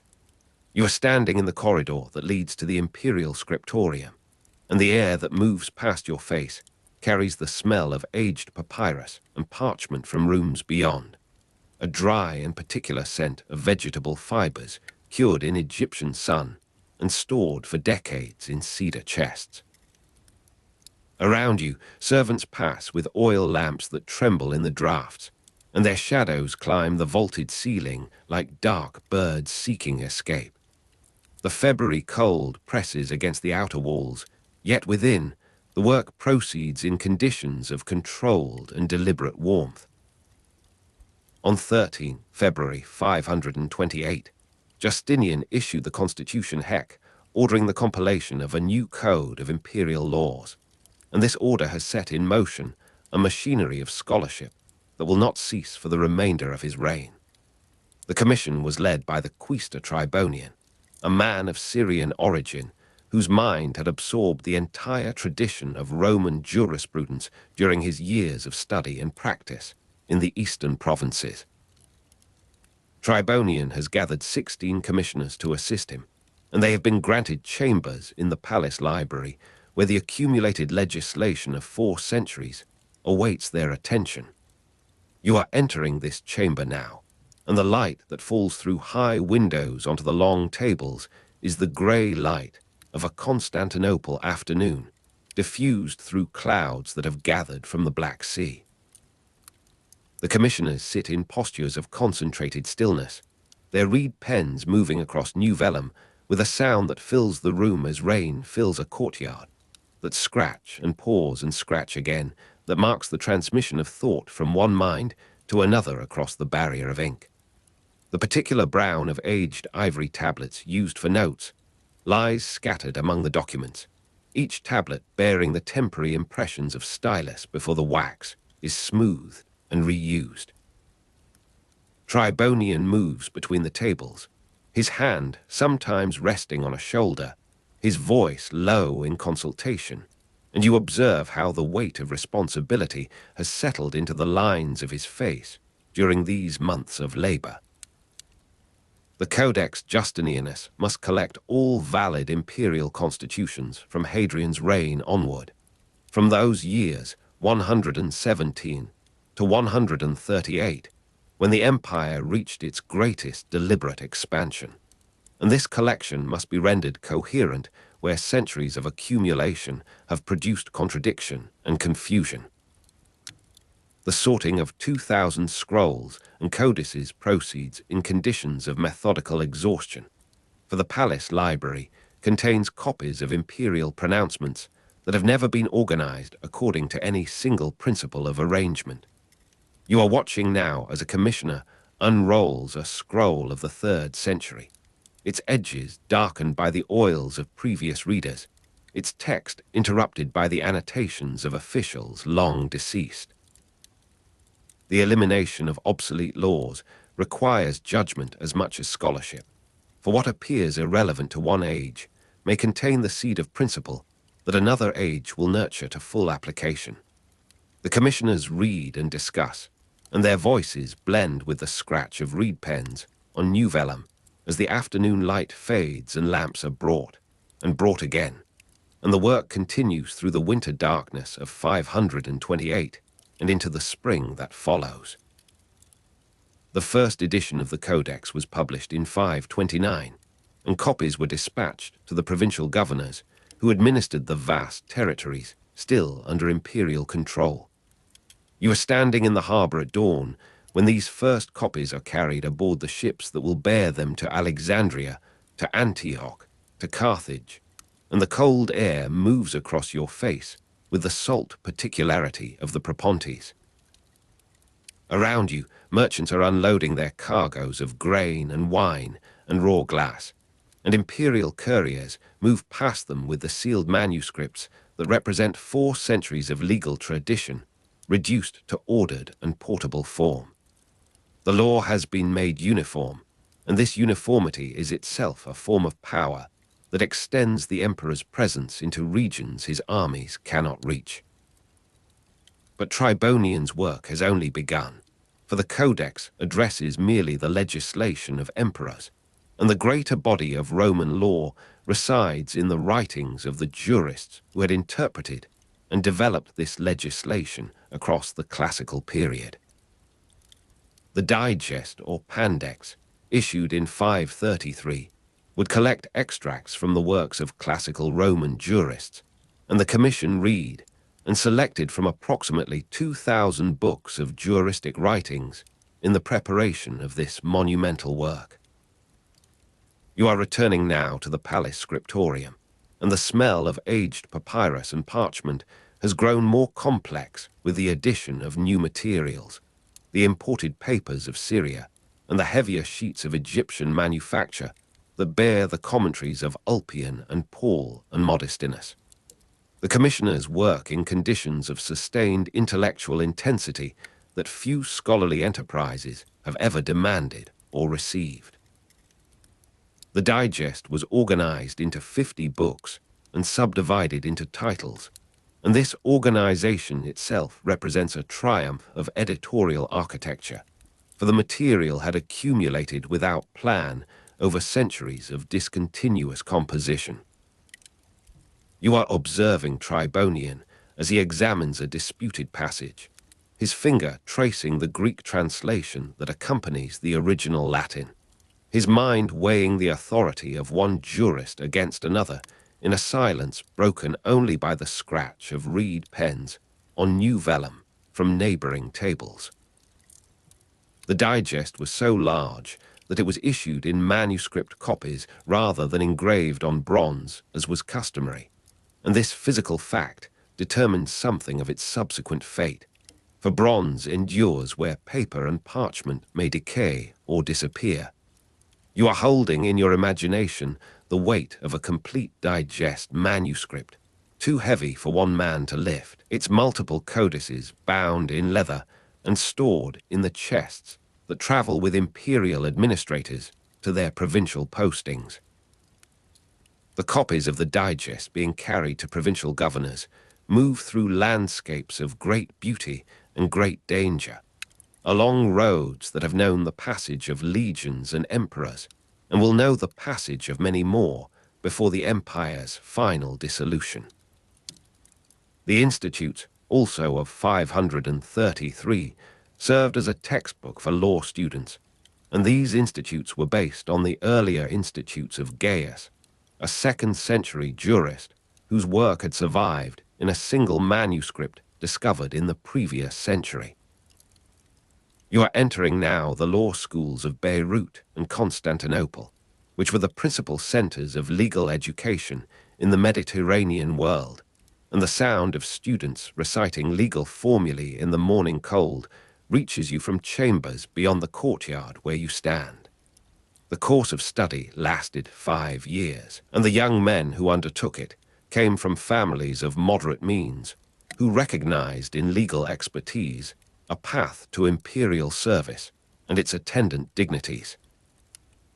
Around you, students move in groups of 3 or 4, their breath visible in the November air, their voices rising and falling in the cadences of Latin memorization that their Eastern accents render strange to Roman ears accustomed to older pronunciations. The first law students in Constantinople, receiving their new textbooks in 533, hold in their hands the institutes, and you are among them now, feeling the slight roughness of the new vellum, smelling the ink that has not yet fully dried, hearing the voice of the professor who explains how Gaius organized his material into persons, things, and actions, and how this organization persists in the new imperial textbook. The cold air moves across your face as you enter the lecture hall, and the light that falls through windows of selenite rather than glass diffuses across the ascending benches where students arrange themselves according to their year of study. The professor speaks of obligations and of property, and his voice carries the weight of a tradition that now bears the imperial endorsement, that now speaks with the authority of Tribonian's commission and Justinian's name. The novels, novelli constitutions, collected new laws issued by Justinian after 534, and together these 4 works form the Corpus Juris Civilis, the body of civil law that would outlast the empire that produced it by more than a millennium. You are standing in the great hall where the complete collection is displayed for the first time, and the commissioners who labored through the years of compilation have gathered to witness this moment of formal completion. The smell of aged papyrus and parchment has yielded to the incense of ceremonial presentation, and the voices that rise in the hall are not the low tones of scholarly consultation, but the formal cadences of imperial recognition. Yet the work itself remains, and the principles established in these thousands of pages will persist when the palace itself has fallen to other uses and other masters. The centuries pass, and you are moving through landscapes of fragmentation and forgetting. The corpus was largely forgotten in Western Europe after the fragmentation of the empire, and the law schools of Beirut and Constantinople have ceased to function in their original forms, destroyed by earthquake and conquest and the long attrition of institutional memory. The copies of the digest have long since reached their destinations, and many have been destroyed or dispersed in the confusion of imperial collapse. The weight of a complete digest manuscript has become a merely theoretical measurement, for complete copies no longer exist in the Western territories where Roman administration has given way to the rule of peoples who bring their own customs and their own understandings of justice.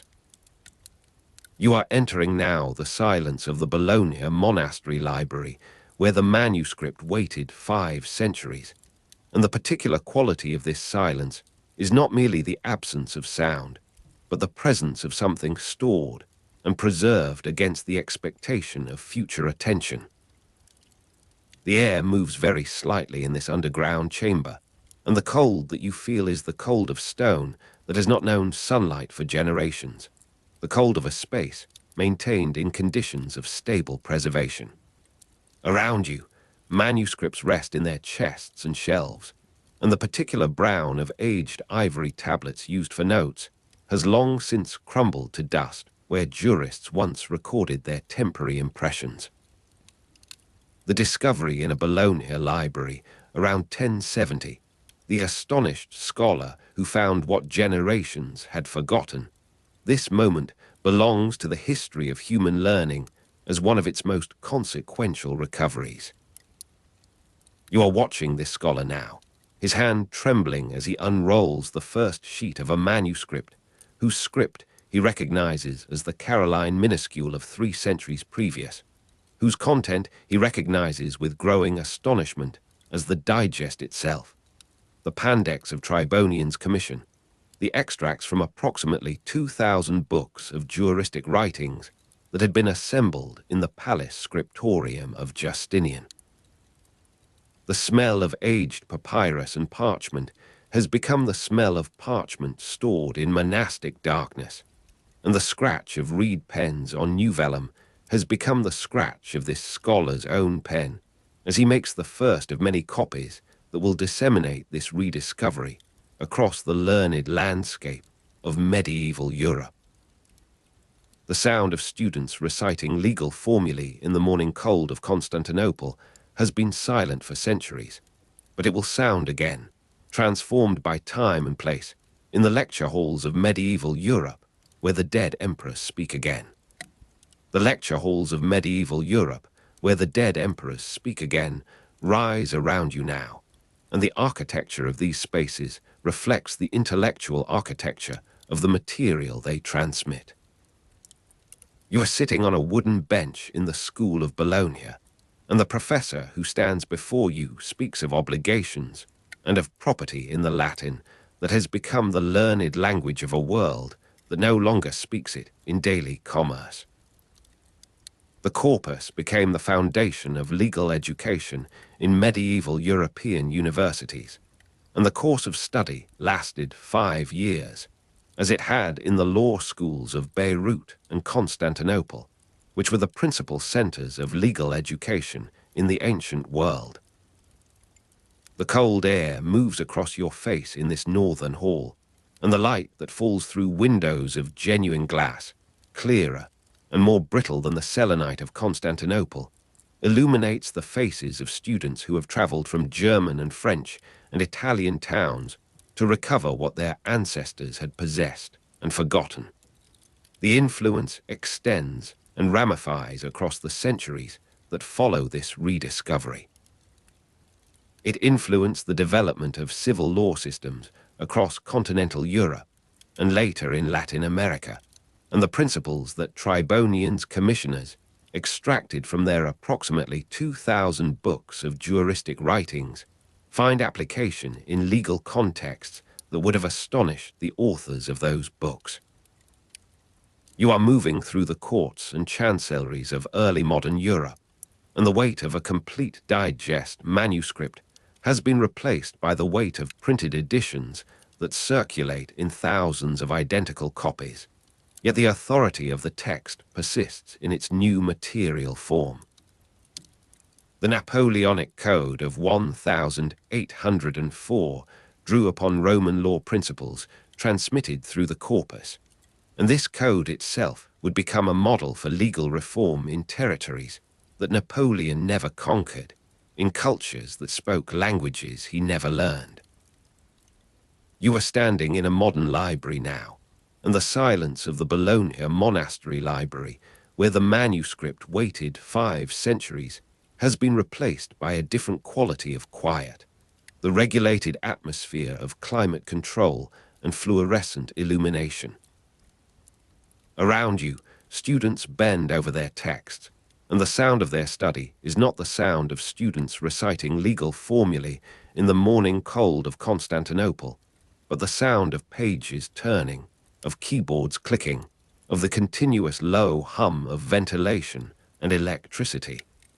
Yet the connection persists, and the corpus remains the basis of legal study in many countries today. You are observing a lecture in a contemporary law school, and the professor speaks of obligations and of property in terms that would be recognizable to the compilers of the institutes, also of 533, which served as a textbook for law students in the age of Justinian. The scratch of reed pens on new vellum has become the scratch of modern instruments, but the intellectual movement that produces this sound remains continuous with the movement of Tribonians, 16 commissioners working in the palace library through 528.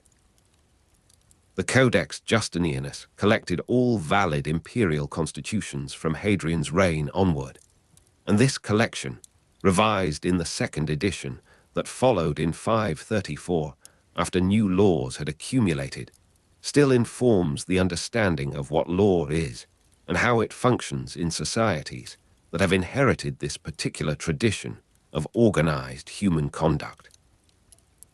The night has deepened around you, and the work that you have observed across these centuries of transmission and recovery continues in its present forms. The elimination of obsolete laws and the resolution of contradictions that occupied Tribonian's commission has become the continuous work of legal systems that must adapt inherited principle to unprecedented circumstance. The copies of the digest have multiplied beyond any possibility of enumeration, and the provincial governors themselves have been replaced by administrative structures of vastly greater complexity. Yet the text they carried persists in its authority. You are standing now at a window, and the darkness that lies beyond it is the darkness of a world that has been ordered and continues to be ordered by the principles first assembled in the palace scriptorium of Justinian. The cold air moves across your face, and you are aware of the depth of time that separates you from the commissioners who labored by lamplight, from the students who memorized their formulae in the morning cold of Constantinople, from the astonished scholar who discovered in a Bologna library, around 1070, the manuscript that would spark the revival of Roman law studies. The Corpus Juris Civilis, formed of the Codex and the Digest and the Institutes and the novels, speaks still in the silence that surrounds you, and its voice is the voice of human reason applied to human affairs across the millennia of its persistence, and in the darkness, and in the calm, and in the slow approach of sleep, you hear it still, and it carries you forward, and it holds you here, and it releases you gently into rest.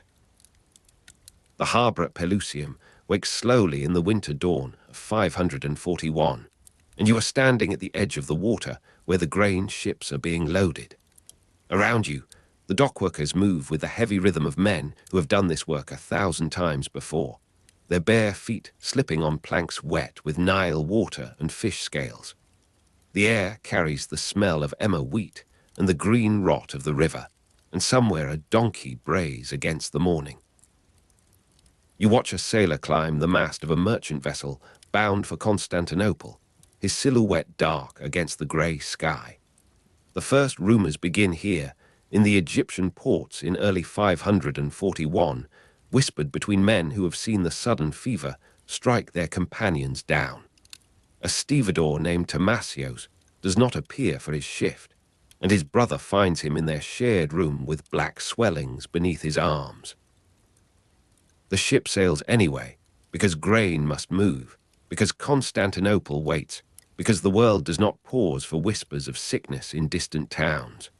The water of the harbour holds the colour of old bronze where the light strikes it, and the deeper channels remain the shade of ink. Gulls wheel overhead with their thin cries, and you feel the cold stone of the quay through the thin leather of your sandals. The wind carries something else beneath the ordinary harbour smells, something sweet and corrupted that the older workers recognize but cannot name. They have seen plague before, in their grandfather's time, in stories told by firelight, but memory softens catastrophe into something manageable, something finished. The grain ships arriving in the Golden Horn will carry more than wheat and barley. They will carry the pathogen Yersinia pestis, the same bacterium that caused the later Black Death, though no one here knows this name or foresees the centuries of its return. The specific biovar is identified as antiqua, a detail learned only by modern science, by laboratory work, by the sequencing of ancient DNA extracted from the teeth of the buried dead. The voyage takes weeks, and the spring of 542 comes early to Constantinople, the almond trees blooming along the sea walls while the first 6 sailors are carried from their berths. You are standing now at the harbour of the Golden Horn, where the sickness among the dockworkers spreads with the efficiency of a system perfected by commerce. The same hands that unload the grain pass the invisible poison to their families, to the water sellers, to the women who bring bread to the gates at dawn. The sweet corrupted smell from the harbour in May 542 mingles with the ordinary sense of a great city. The charcoal smoke of 10,000 hearths, the sharp tang of the tanning district, the heavy perfume of incense drifting from the churches where the faithful gather to pray against what is coming. The sound of cart wheels at night begins, carrying bodies to the mass trenches that do not yet exist, that will be dug only when the cemeteries fill and overflow. The house where you find yourself next belongs to a physician named Alexandros, a man trained in the Galenic methods, in the balancing of humours, in the application of cooling poultices to heated flesh. The emperor himself fell ill but recovered, and this fact will be recorded and remembered while 10,000 anonymous deaths pass into the silence of unmarked ground. Procopius recorded that the disease struck with little warning, killing victims within days, and Alexandros writes this in his own notes, his hand trembling not with plague, but with the exhaustion of a man who has watched every patient die, regardless of his interventions. The particular colour of plague buboes, described by physicians who could do nothing, lingers in his memory as a shade between black and purple, like overripe figs splitting open, like the flesh of a bruised plum held to candlelight. You stand at the edge of the room where Justinian lies, the physicians in attendance moving with the quiet panic of men who know that their patient's survival is their only protection against accusation. The palace complex breathes differently at night, when the corridors empty of petitioners and the guards stand watch over rooms where fevered dreaming replaces the ordinary business of empire. The cold of the unheated rooms in houses where all the servants had died will become familiar to thousands. But here in the imperial residence the fires still burn, the slaves still move with wine and cool water, the machinery of power still turns. The emperor's own fever rises and breaks and rises again, and his wife Theodora waits in an adjacent chamber, herself already touched by illness in earlier years, her body marked by other survivals. The taste of fear in households where one member sickened and others waited is the same across every wall and boundary of class, the same metallic dryness at the back of the throat, the same inability to swallow bread that has become suddenly tasteless. The plague arrived by sea, in grain ships from Egypt, was noted by contemporaries, and this fact of origin will be repeated in chronicles, while the larger truth of its meaning escapes understanding for more than a millennium. The recovery comes gradually, announced by the ability to keep water down, by the subsiding of the buboes into crusted wounds, by the return of colour to a face that has been the shade of old parchment. Justinian lives, and this single survival will shape the narrative of divine favour, of imperial destiny, of a contract between heaven and throne that the thousands dead cannot contradict. You move through the streets now, in the weeks after the emperor's convalescence, and the city has already changed its posture, already begun the work of accommodating catastrophe into the rhythm of continued existence. The silence of the hippodrome when the races stopped marks one absence among many, the absence of crowds that once pressed against the barriers, the absence of the roar that greeted a favorite charioteer, the absence of the ordinary violence of entertainment that made life bearable for the ordinary citizens of Constantinople. The summer heat comes, and with it the acceleration that Procopius witnessed and described in the pages of his secret history and his wars. At its peak, 10,000 people died daily in Constantinople, a number that exceeds the capacity of narrative to make individual, that becomes a texture rather than a series of stories. The trenches dug outside the city walls when the cemeteries filled become the defining landscape of the plague year. Long excavations in the earth beyond the Theodosian walls where the bodies were stacked in the open because burial and cremation could not keep pace. You stand at the edge of one such trench in the late afternoon, the light falling horizontally across the piled dead, the workmen moving with the mechanical efficiency of men who have exceeded their capacity for horror and entered something beyond horror, a realm of pure process where the identification of the deceased becomes impossible and therefore unnecessary. The sound of cart wheels at night, carrying bodies to the mass trenches, becomes the lullaby of the plague months, replacing the ordinary music of a city that never truly slept. You lie in a room near the Forum of Constantine, in a house where the owner has fled to his estate in Bithynia, and the walls are thin enough to carry every vibration of the passing dead. The particular color of plague buboes returns to you in dreams that are not quite dreams, the half-waking state of a listener in darkness, the state this narration is designed to hold and extend. The autumn brings a false ending, a diminution of deaths that the survivors interpret as conclusion rather than interval. The silence in the Senate, the empty seats of the dead, becomes the political fact that shapes the winter sessions, the reduced attendance, the voices that no longer speak in debate, the accumulated wisdom that has been subtracted from the deliberations of state.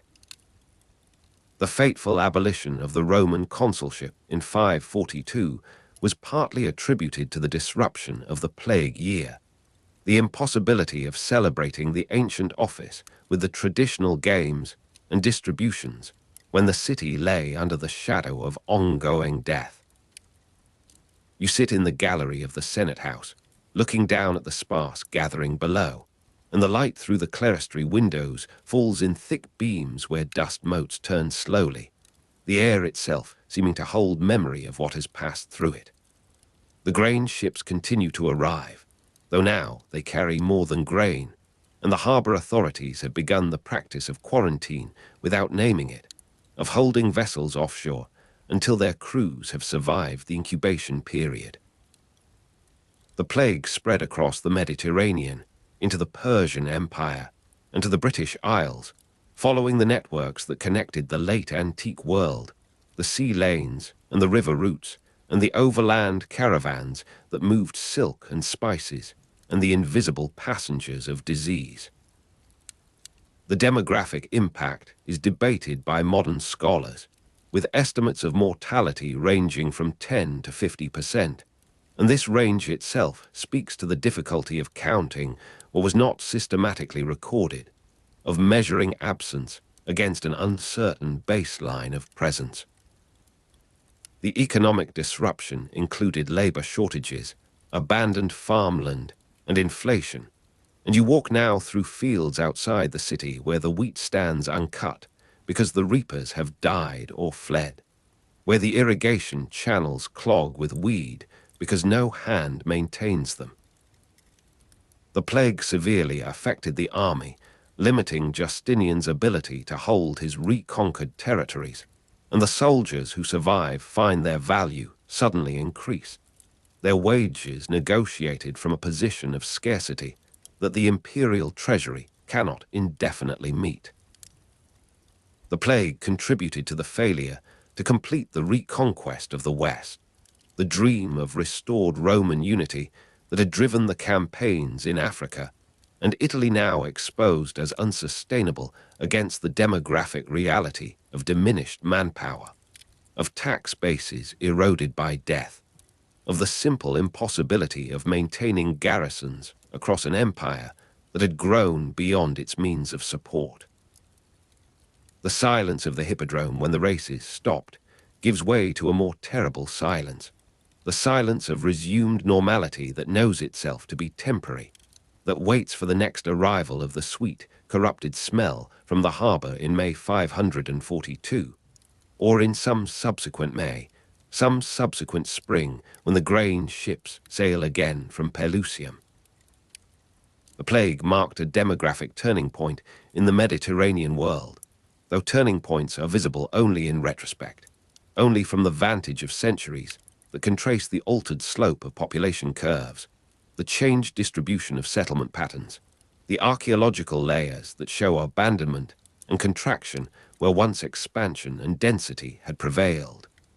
The years pass in the narration as they pass in the listening slowly, with the weight of their accumulated consequence.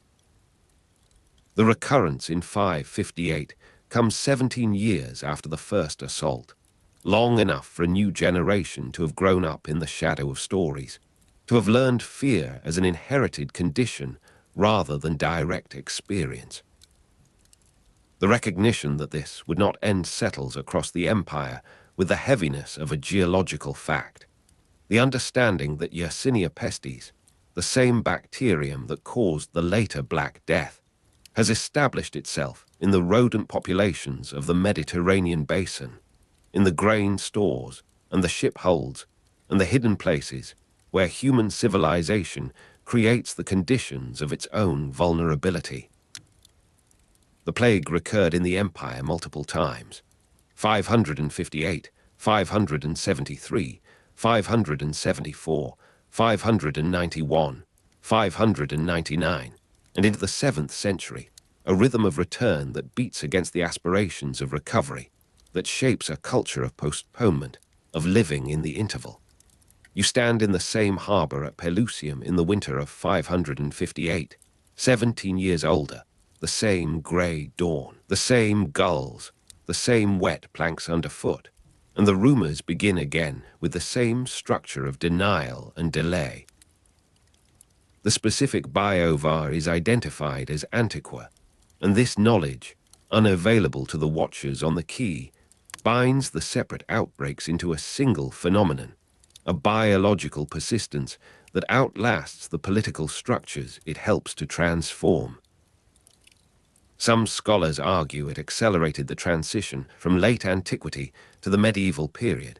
This plague and its recurrences, this demographic pressure that weakened the Eastern Empire's hold on its Western reconquests, that shifted the balance of power toward the new forces gathering in the Arabian Peninsula, that contributed to a world in which the Roman consulship, abolished in the plague year of 542, would never be restored, in which the very memory of its significance would fade into the scholarship of specialists. The last recorded outbreak in the Mediterranean region was in 770, more than 2 centuries after the first arrival, long after the empire had contracted to its eastern core, after the language of its administration had shifted from Latin to Greek, after the world that Procopius described had become the world of the medieval Byzantine state. The sound of cart wheels at night echoes across the centuries in the records of each recurrence, each new digging of earth to receive what the living could no longer process or mourn. The harbour water holds the same colour of old bronze where the light strikes it, and you remain there in the continuous present of the narration, in the slow rhythm of the descriptive blocks that pad the facts with sensory immersion, that allow the drifting listener to return and find their place through the repeated names, the repeated dates, the repeated places that serve as anchors in the flow of words. The particular colour of plague buboes survives in descriptions that are themselves coloured by the literary conventions of horror, by the need to make visible what exceeded the ordinary capacities of witnessing. The night comes slowly in the listening, as it came slowly in the plague years. Each day of survival, a small victory against the statistical probability of infection. The silence of the hippodrome, when the races stopped, merges into the larger silence of a city reduced by death. A silence that is not peace, but the absence of the ordinary noise of human aggregation. The emperor's own fever, his unexpected recovery, stands in the narrative as the central miracle against which the mass dying defines itself. The single life preserved that allows the story to continue, that permits the attribution of meaning to survival rather than to death. The physicians in attendance, their methods ineffective, their presence nonetheless required by the protocols of power, move through the palace corridors in the memory of the text, their footsteps soft on the mosaic floors, their whispered consultations in rooms where the lamps burn low. The grain ships arriving in the Golden Horn continue their voyages across the centuries of the narrative, carrying their double cargo of sustenance and destruction, their sails bellied with the winds that blow from Egypt toward the capital of empire. The first rumors from the Egyptian ports in early 541 travel ahead of them, faster than the ships themselves, carried by merchants and soldiers and the ordinary wanderers of the ancient world. The rumors that become certainty, that become the fact of plague that no denial can prevent. The slow approach of sleep carries you forward, as the narration carries you forward through the plague years and their recurrences, through the arguments of scholars and the observations of contemporaries, through the sensory anchors that return and vary, that repeat without exact duplication, that hold the listening mind in the continuous present of the second person. You standing, you walking, you lying in the darkness of the unheated room, you waiting for the sound of cart wheels that may or may not come. That came in 542 and in 558 and in the years that followed, that carry in their rhythm the history of a world that ended and did not end, that transformed and persisted, that marked a demographic turning point, and yet continued, that accelerated transition, and yet maintained connection with what had been before. The calm holds you here, and the darkness holds you here, and the slow voice of the narrator reading beside the fireplace holds you here, and it releases you, gently, into rest. The November fog drifts across the Bosphorus in pale sheets that obscure the waterline where the sea meets the walls of the sacred palace. You are standing at a window in the imperial apartments, and the cold glass touches your forehead as you lean to watch the mist erase the opposite shore. The damp air carries the smell of wet stone and distant charcoal fires from the kitchens below. Somewhere in the corridors, a door closes with a soft percussion that does not echo. The light is the color of old pewter, neither silver nor gray, but some intermediate tone that belongs only to late autumn mornings in Constantinople. Your breath fogs the pane in small, regular clouds that fade as quickly as they form. The harbor is invisible now, though you know the merchant vessels are still moored there, their sails furled against the damp, their crews waiting for weather that will not clear for days. Justinian has died on this morning, the 14th of November in the year 565, aged about 83, and the empire he shaped for 38 years now passes into other hands. You move through corridors where the lamps burn low in wall sconces, their flames steady in the still air of the palace interior. The cold of the palace chapel reaches you before you enter, a particular chill that stone buildings hold in late autumn, different from the cold of wind or water. His body lies there now, prepared for burial, and the silence of the room is broken only by the occasional movement of attendants who shift their weight from foot to foot in the shadows. The emperor was the last to speak Latin as his native language, and with him, something concludes that will not return. You feel this in the quality of the air, in the way Greek syllables have already begun to dominate the whispered conversations in adjacent chambers. The nephew who would inherit, Justin II, son of his sister Vigilantia, waits somewhere in the palace complex, perhaps in rooms where he has waited many times before, unprepared for the burdens that now descend upon him. The winter light in Ravenna falls through the windows of San Vitale in elongated rectangles that stretch across the mosaic floors. You are standing in the octagonal space, and the particular quality of that illumination makes the gold leaf seem to glow from within rather than merely reflect. The figures of the emperor and empress in their panels hold their poses with eternal stillness, their eyes directed at something beyond the frame. The tesserae catch the pale light in thousands of minute facets, each one angled slightly differently by the hands of craftsmen who worked through decades of construction. Your footsteps make no sound on the worn stone. Outside, the Adriatic wind moves through the pine trees with a sustained breath that does not cease. The building program extended across the empire in ways that outlasted the man who commissioned it. Churches at Ravenna, fortifications in the Balkans, aqueducts and bridges that still carried water and traffic in places where the political boundaries had shifted beyond recognition. Justin II receives the purple in ceremonies that follow protocols established centuries before, yet something in the transmission feels precarious. You are watching from the edge of the throne room as the nephew moves through gestures he has rehearsed without fully comprehending their weight. The silk of his ceremonial garments whispers as he turns, and you notice how the fabric catches the lamplight in ways that suggest imported thread, high-quality silk that still required materials from beyond the borders.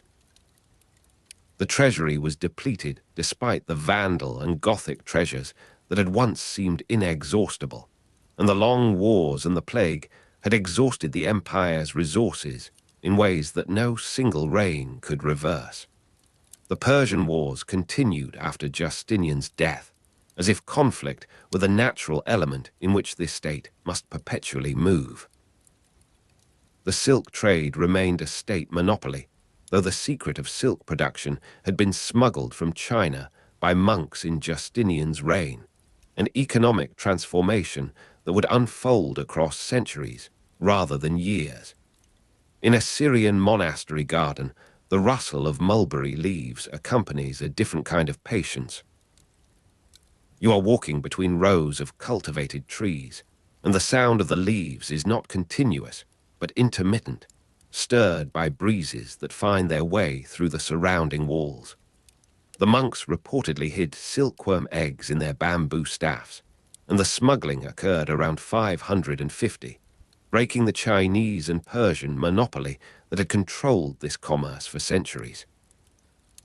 The silkworms eating mulberry leaves represent a technology transfer that would reshape Mediterranean economies, though the full consequences would not be visible for generations. The particular green of these leaves has darkened with the approach of winter, their edges beginning to curl and yellow where the sunlight reaches them most directly. Your hand brushes a leaf as you pass, and the surface is rougher than its appearance suggests, covered in microscopic hairs that catch at your skin. Water moves through an irrigation channel with a sound that is more felt than heard, a subterranean presence that sustains this cultivation in an otherwise dry landscape. The first Lombard scouts crossed the Alpine passes in 568, 3 years after Justinian's death, and the sound of their horns carries in ways that the stone walls amplify and redirect. You are positioned on a slope above the tree line, and the cold air moves across your face with a pressure that makes your eyes water. The horns are not musical in any conventional sense, but functional, signals that coordinate movement through terrain where visibility is limited by falling snow. Much of the Italian reconquest was lost within a generation. The elaborate administrative structures that Belisarius and Narses had established dissolving before pressures that the exhausted empire could not sustain. The Visigoths soon recovered southern Spain, and the Western Mediterranean that Justinian had labored to unify under Roman rule once again fragmented into spheres that acknowledged no common authority. Your boots sink into snow that has been compressed by previous passages, and the crystals break with small crunching sounds that seem loud in the muffled atmosphere of the high passes. The sky above the clouds is a blue so intense it appears artificial, a dome of color that contrasts with the white and gray below. The legal reforms outlasted the territorial empire in ways that Justinian could not have predicted but would surely have valued. You are sitting in a scriptorium where copies of the digest and the codex are being produced, and the sound of quills on prepared vellum is the dominant presence, a sustained scratching that varies in intensity as each scribe moves through familiar and unfamiliar passages. The closing of the Platonic Academy in Athens in 529 is sometimes seen as marking the end of ancient philosophy, and the silence of that institution, closed after 9 centuries, persists in this room as a kind of negative space, an awareness of what is no longer present. The modern term Byzantine Empire was not used by contemporaries who called themselves Romans, and this continuity of nomenclature concealed profound transformations that the names did not register. Your fingers trace the edge of a wooden desk worn smooth by generations of similar tracings, and the oil in the lamps releases a faint scent of linseed that mingles with the animal smell of the parchment itself. The historian Procopius completed his secret history, the Anecdota, after Justinian's death, containing bitter attacks on the emperor and empress that he had not dared to publish while they lived. You are in a scholar's study, the lamp burning low on a table crowded with tablets and loose sheets, and the flame wavers in currents of air that enter through gaps in the window shuttering.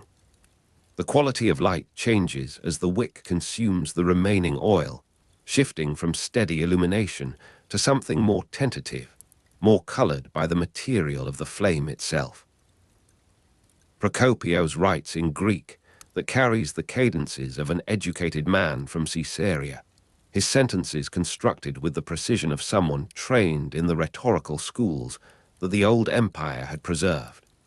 The old emperor in his last years, still signing laws, appears in these pages as a figure of almost demonic energy, sleepless, relentless, driving forward projects that younger men could not sustain. You feel the cold of the stone flow through your sandals, and the night air that enters the room carries the salt of the sea that surrounds this city on its peninsula. The sacred palace continued as the center of government for centuries, though the men who moved through its corridors would speak Greek as their first language, would think in theological terms that the pragmatic Justinian would have recognized, but perhaps not fully shared. You are walking through passages that connect the Chrysotriclinos to the Triconch Palace, and the mosaics here show the same gold backgrounds, the same eternal figures, but the inscriptions beneath them are no longer bilingual.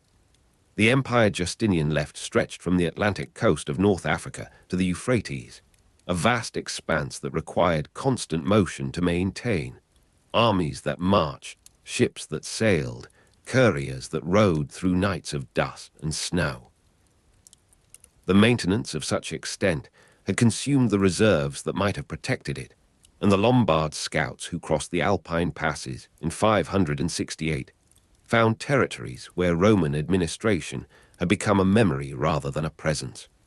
Your hand touches the wall as you navigate a turn where the light is insufficient, and the tesserae are smooth, almost oily to the touch, the grout between them recessed by centuries of similar contacts.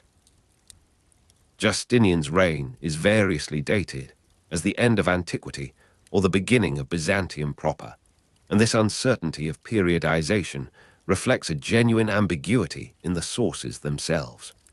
The water of the Golden Horn is the color of hammered metal, rippled by currents that move against the tide in complex patterns.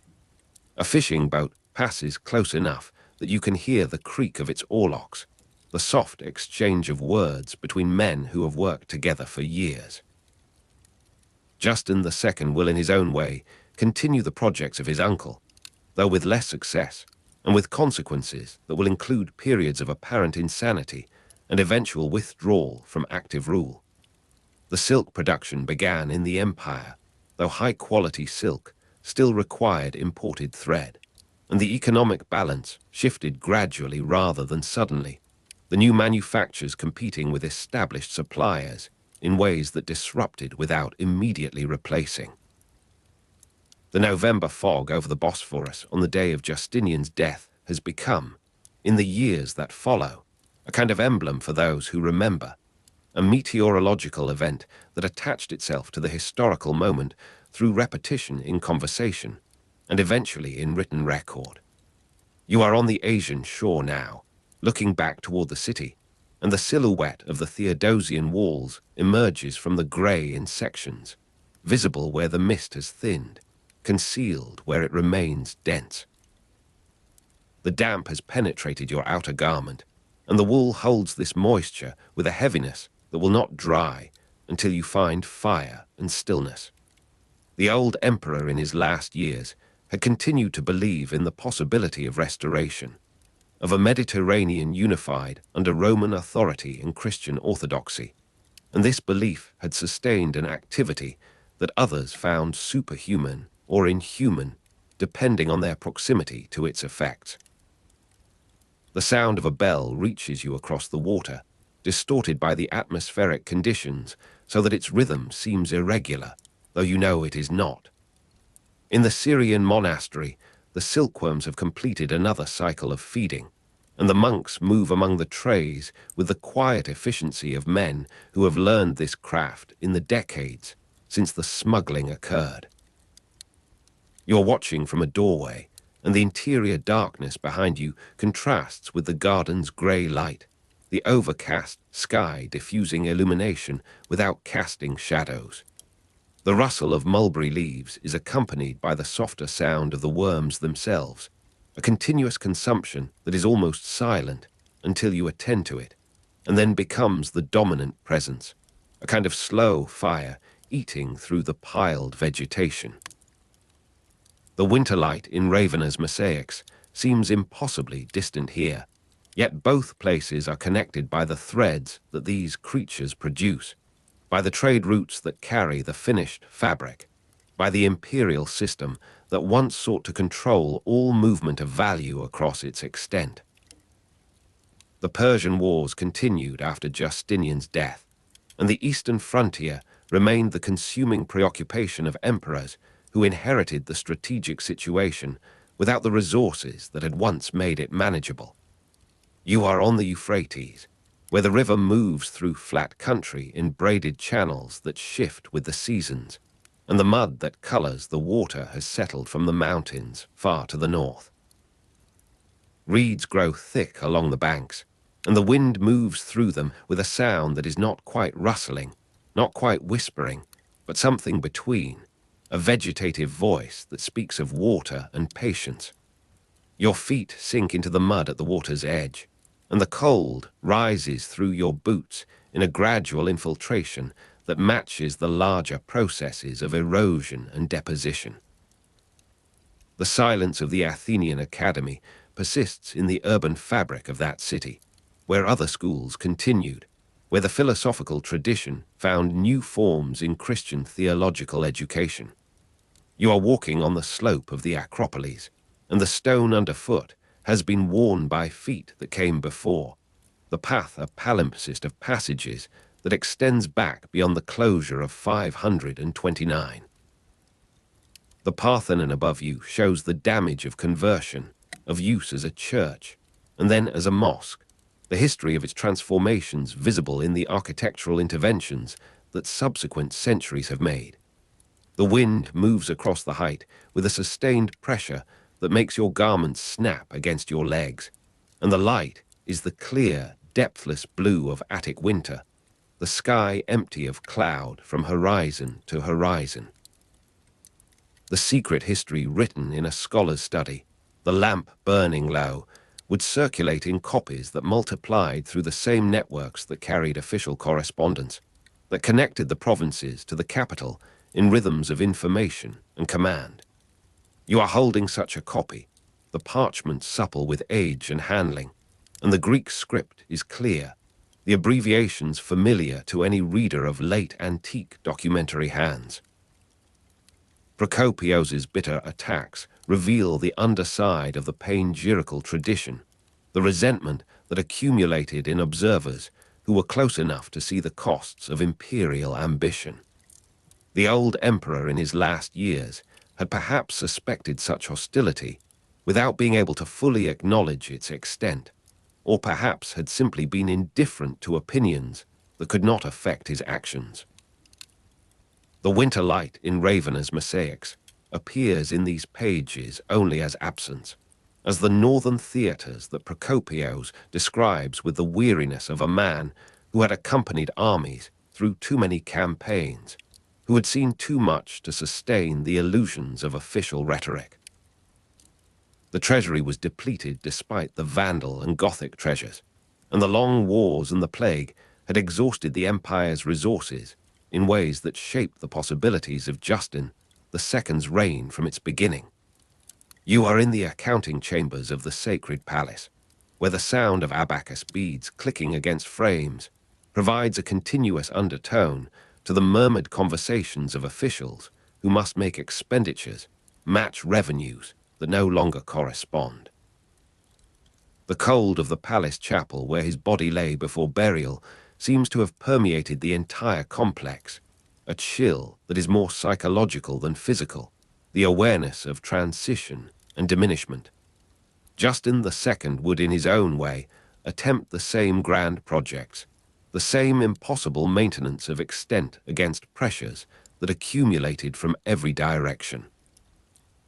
Your finger traces a column of figures where the ink has faded, the numbers recording shipments of grain from Egypt, payments to soldiers on the eastern frontier, subsidies to allies whose loyalty was purchased because it could not be compelled. The Lombard scouts crossing the Alpine passes in 568 moved through terrain that Roman armies had controlled for centuries, that had seemed permanent in the way that all established orders seem permanent until they end.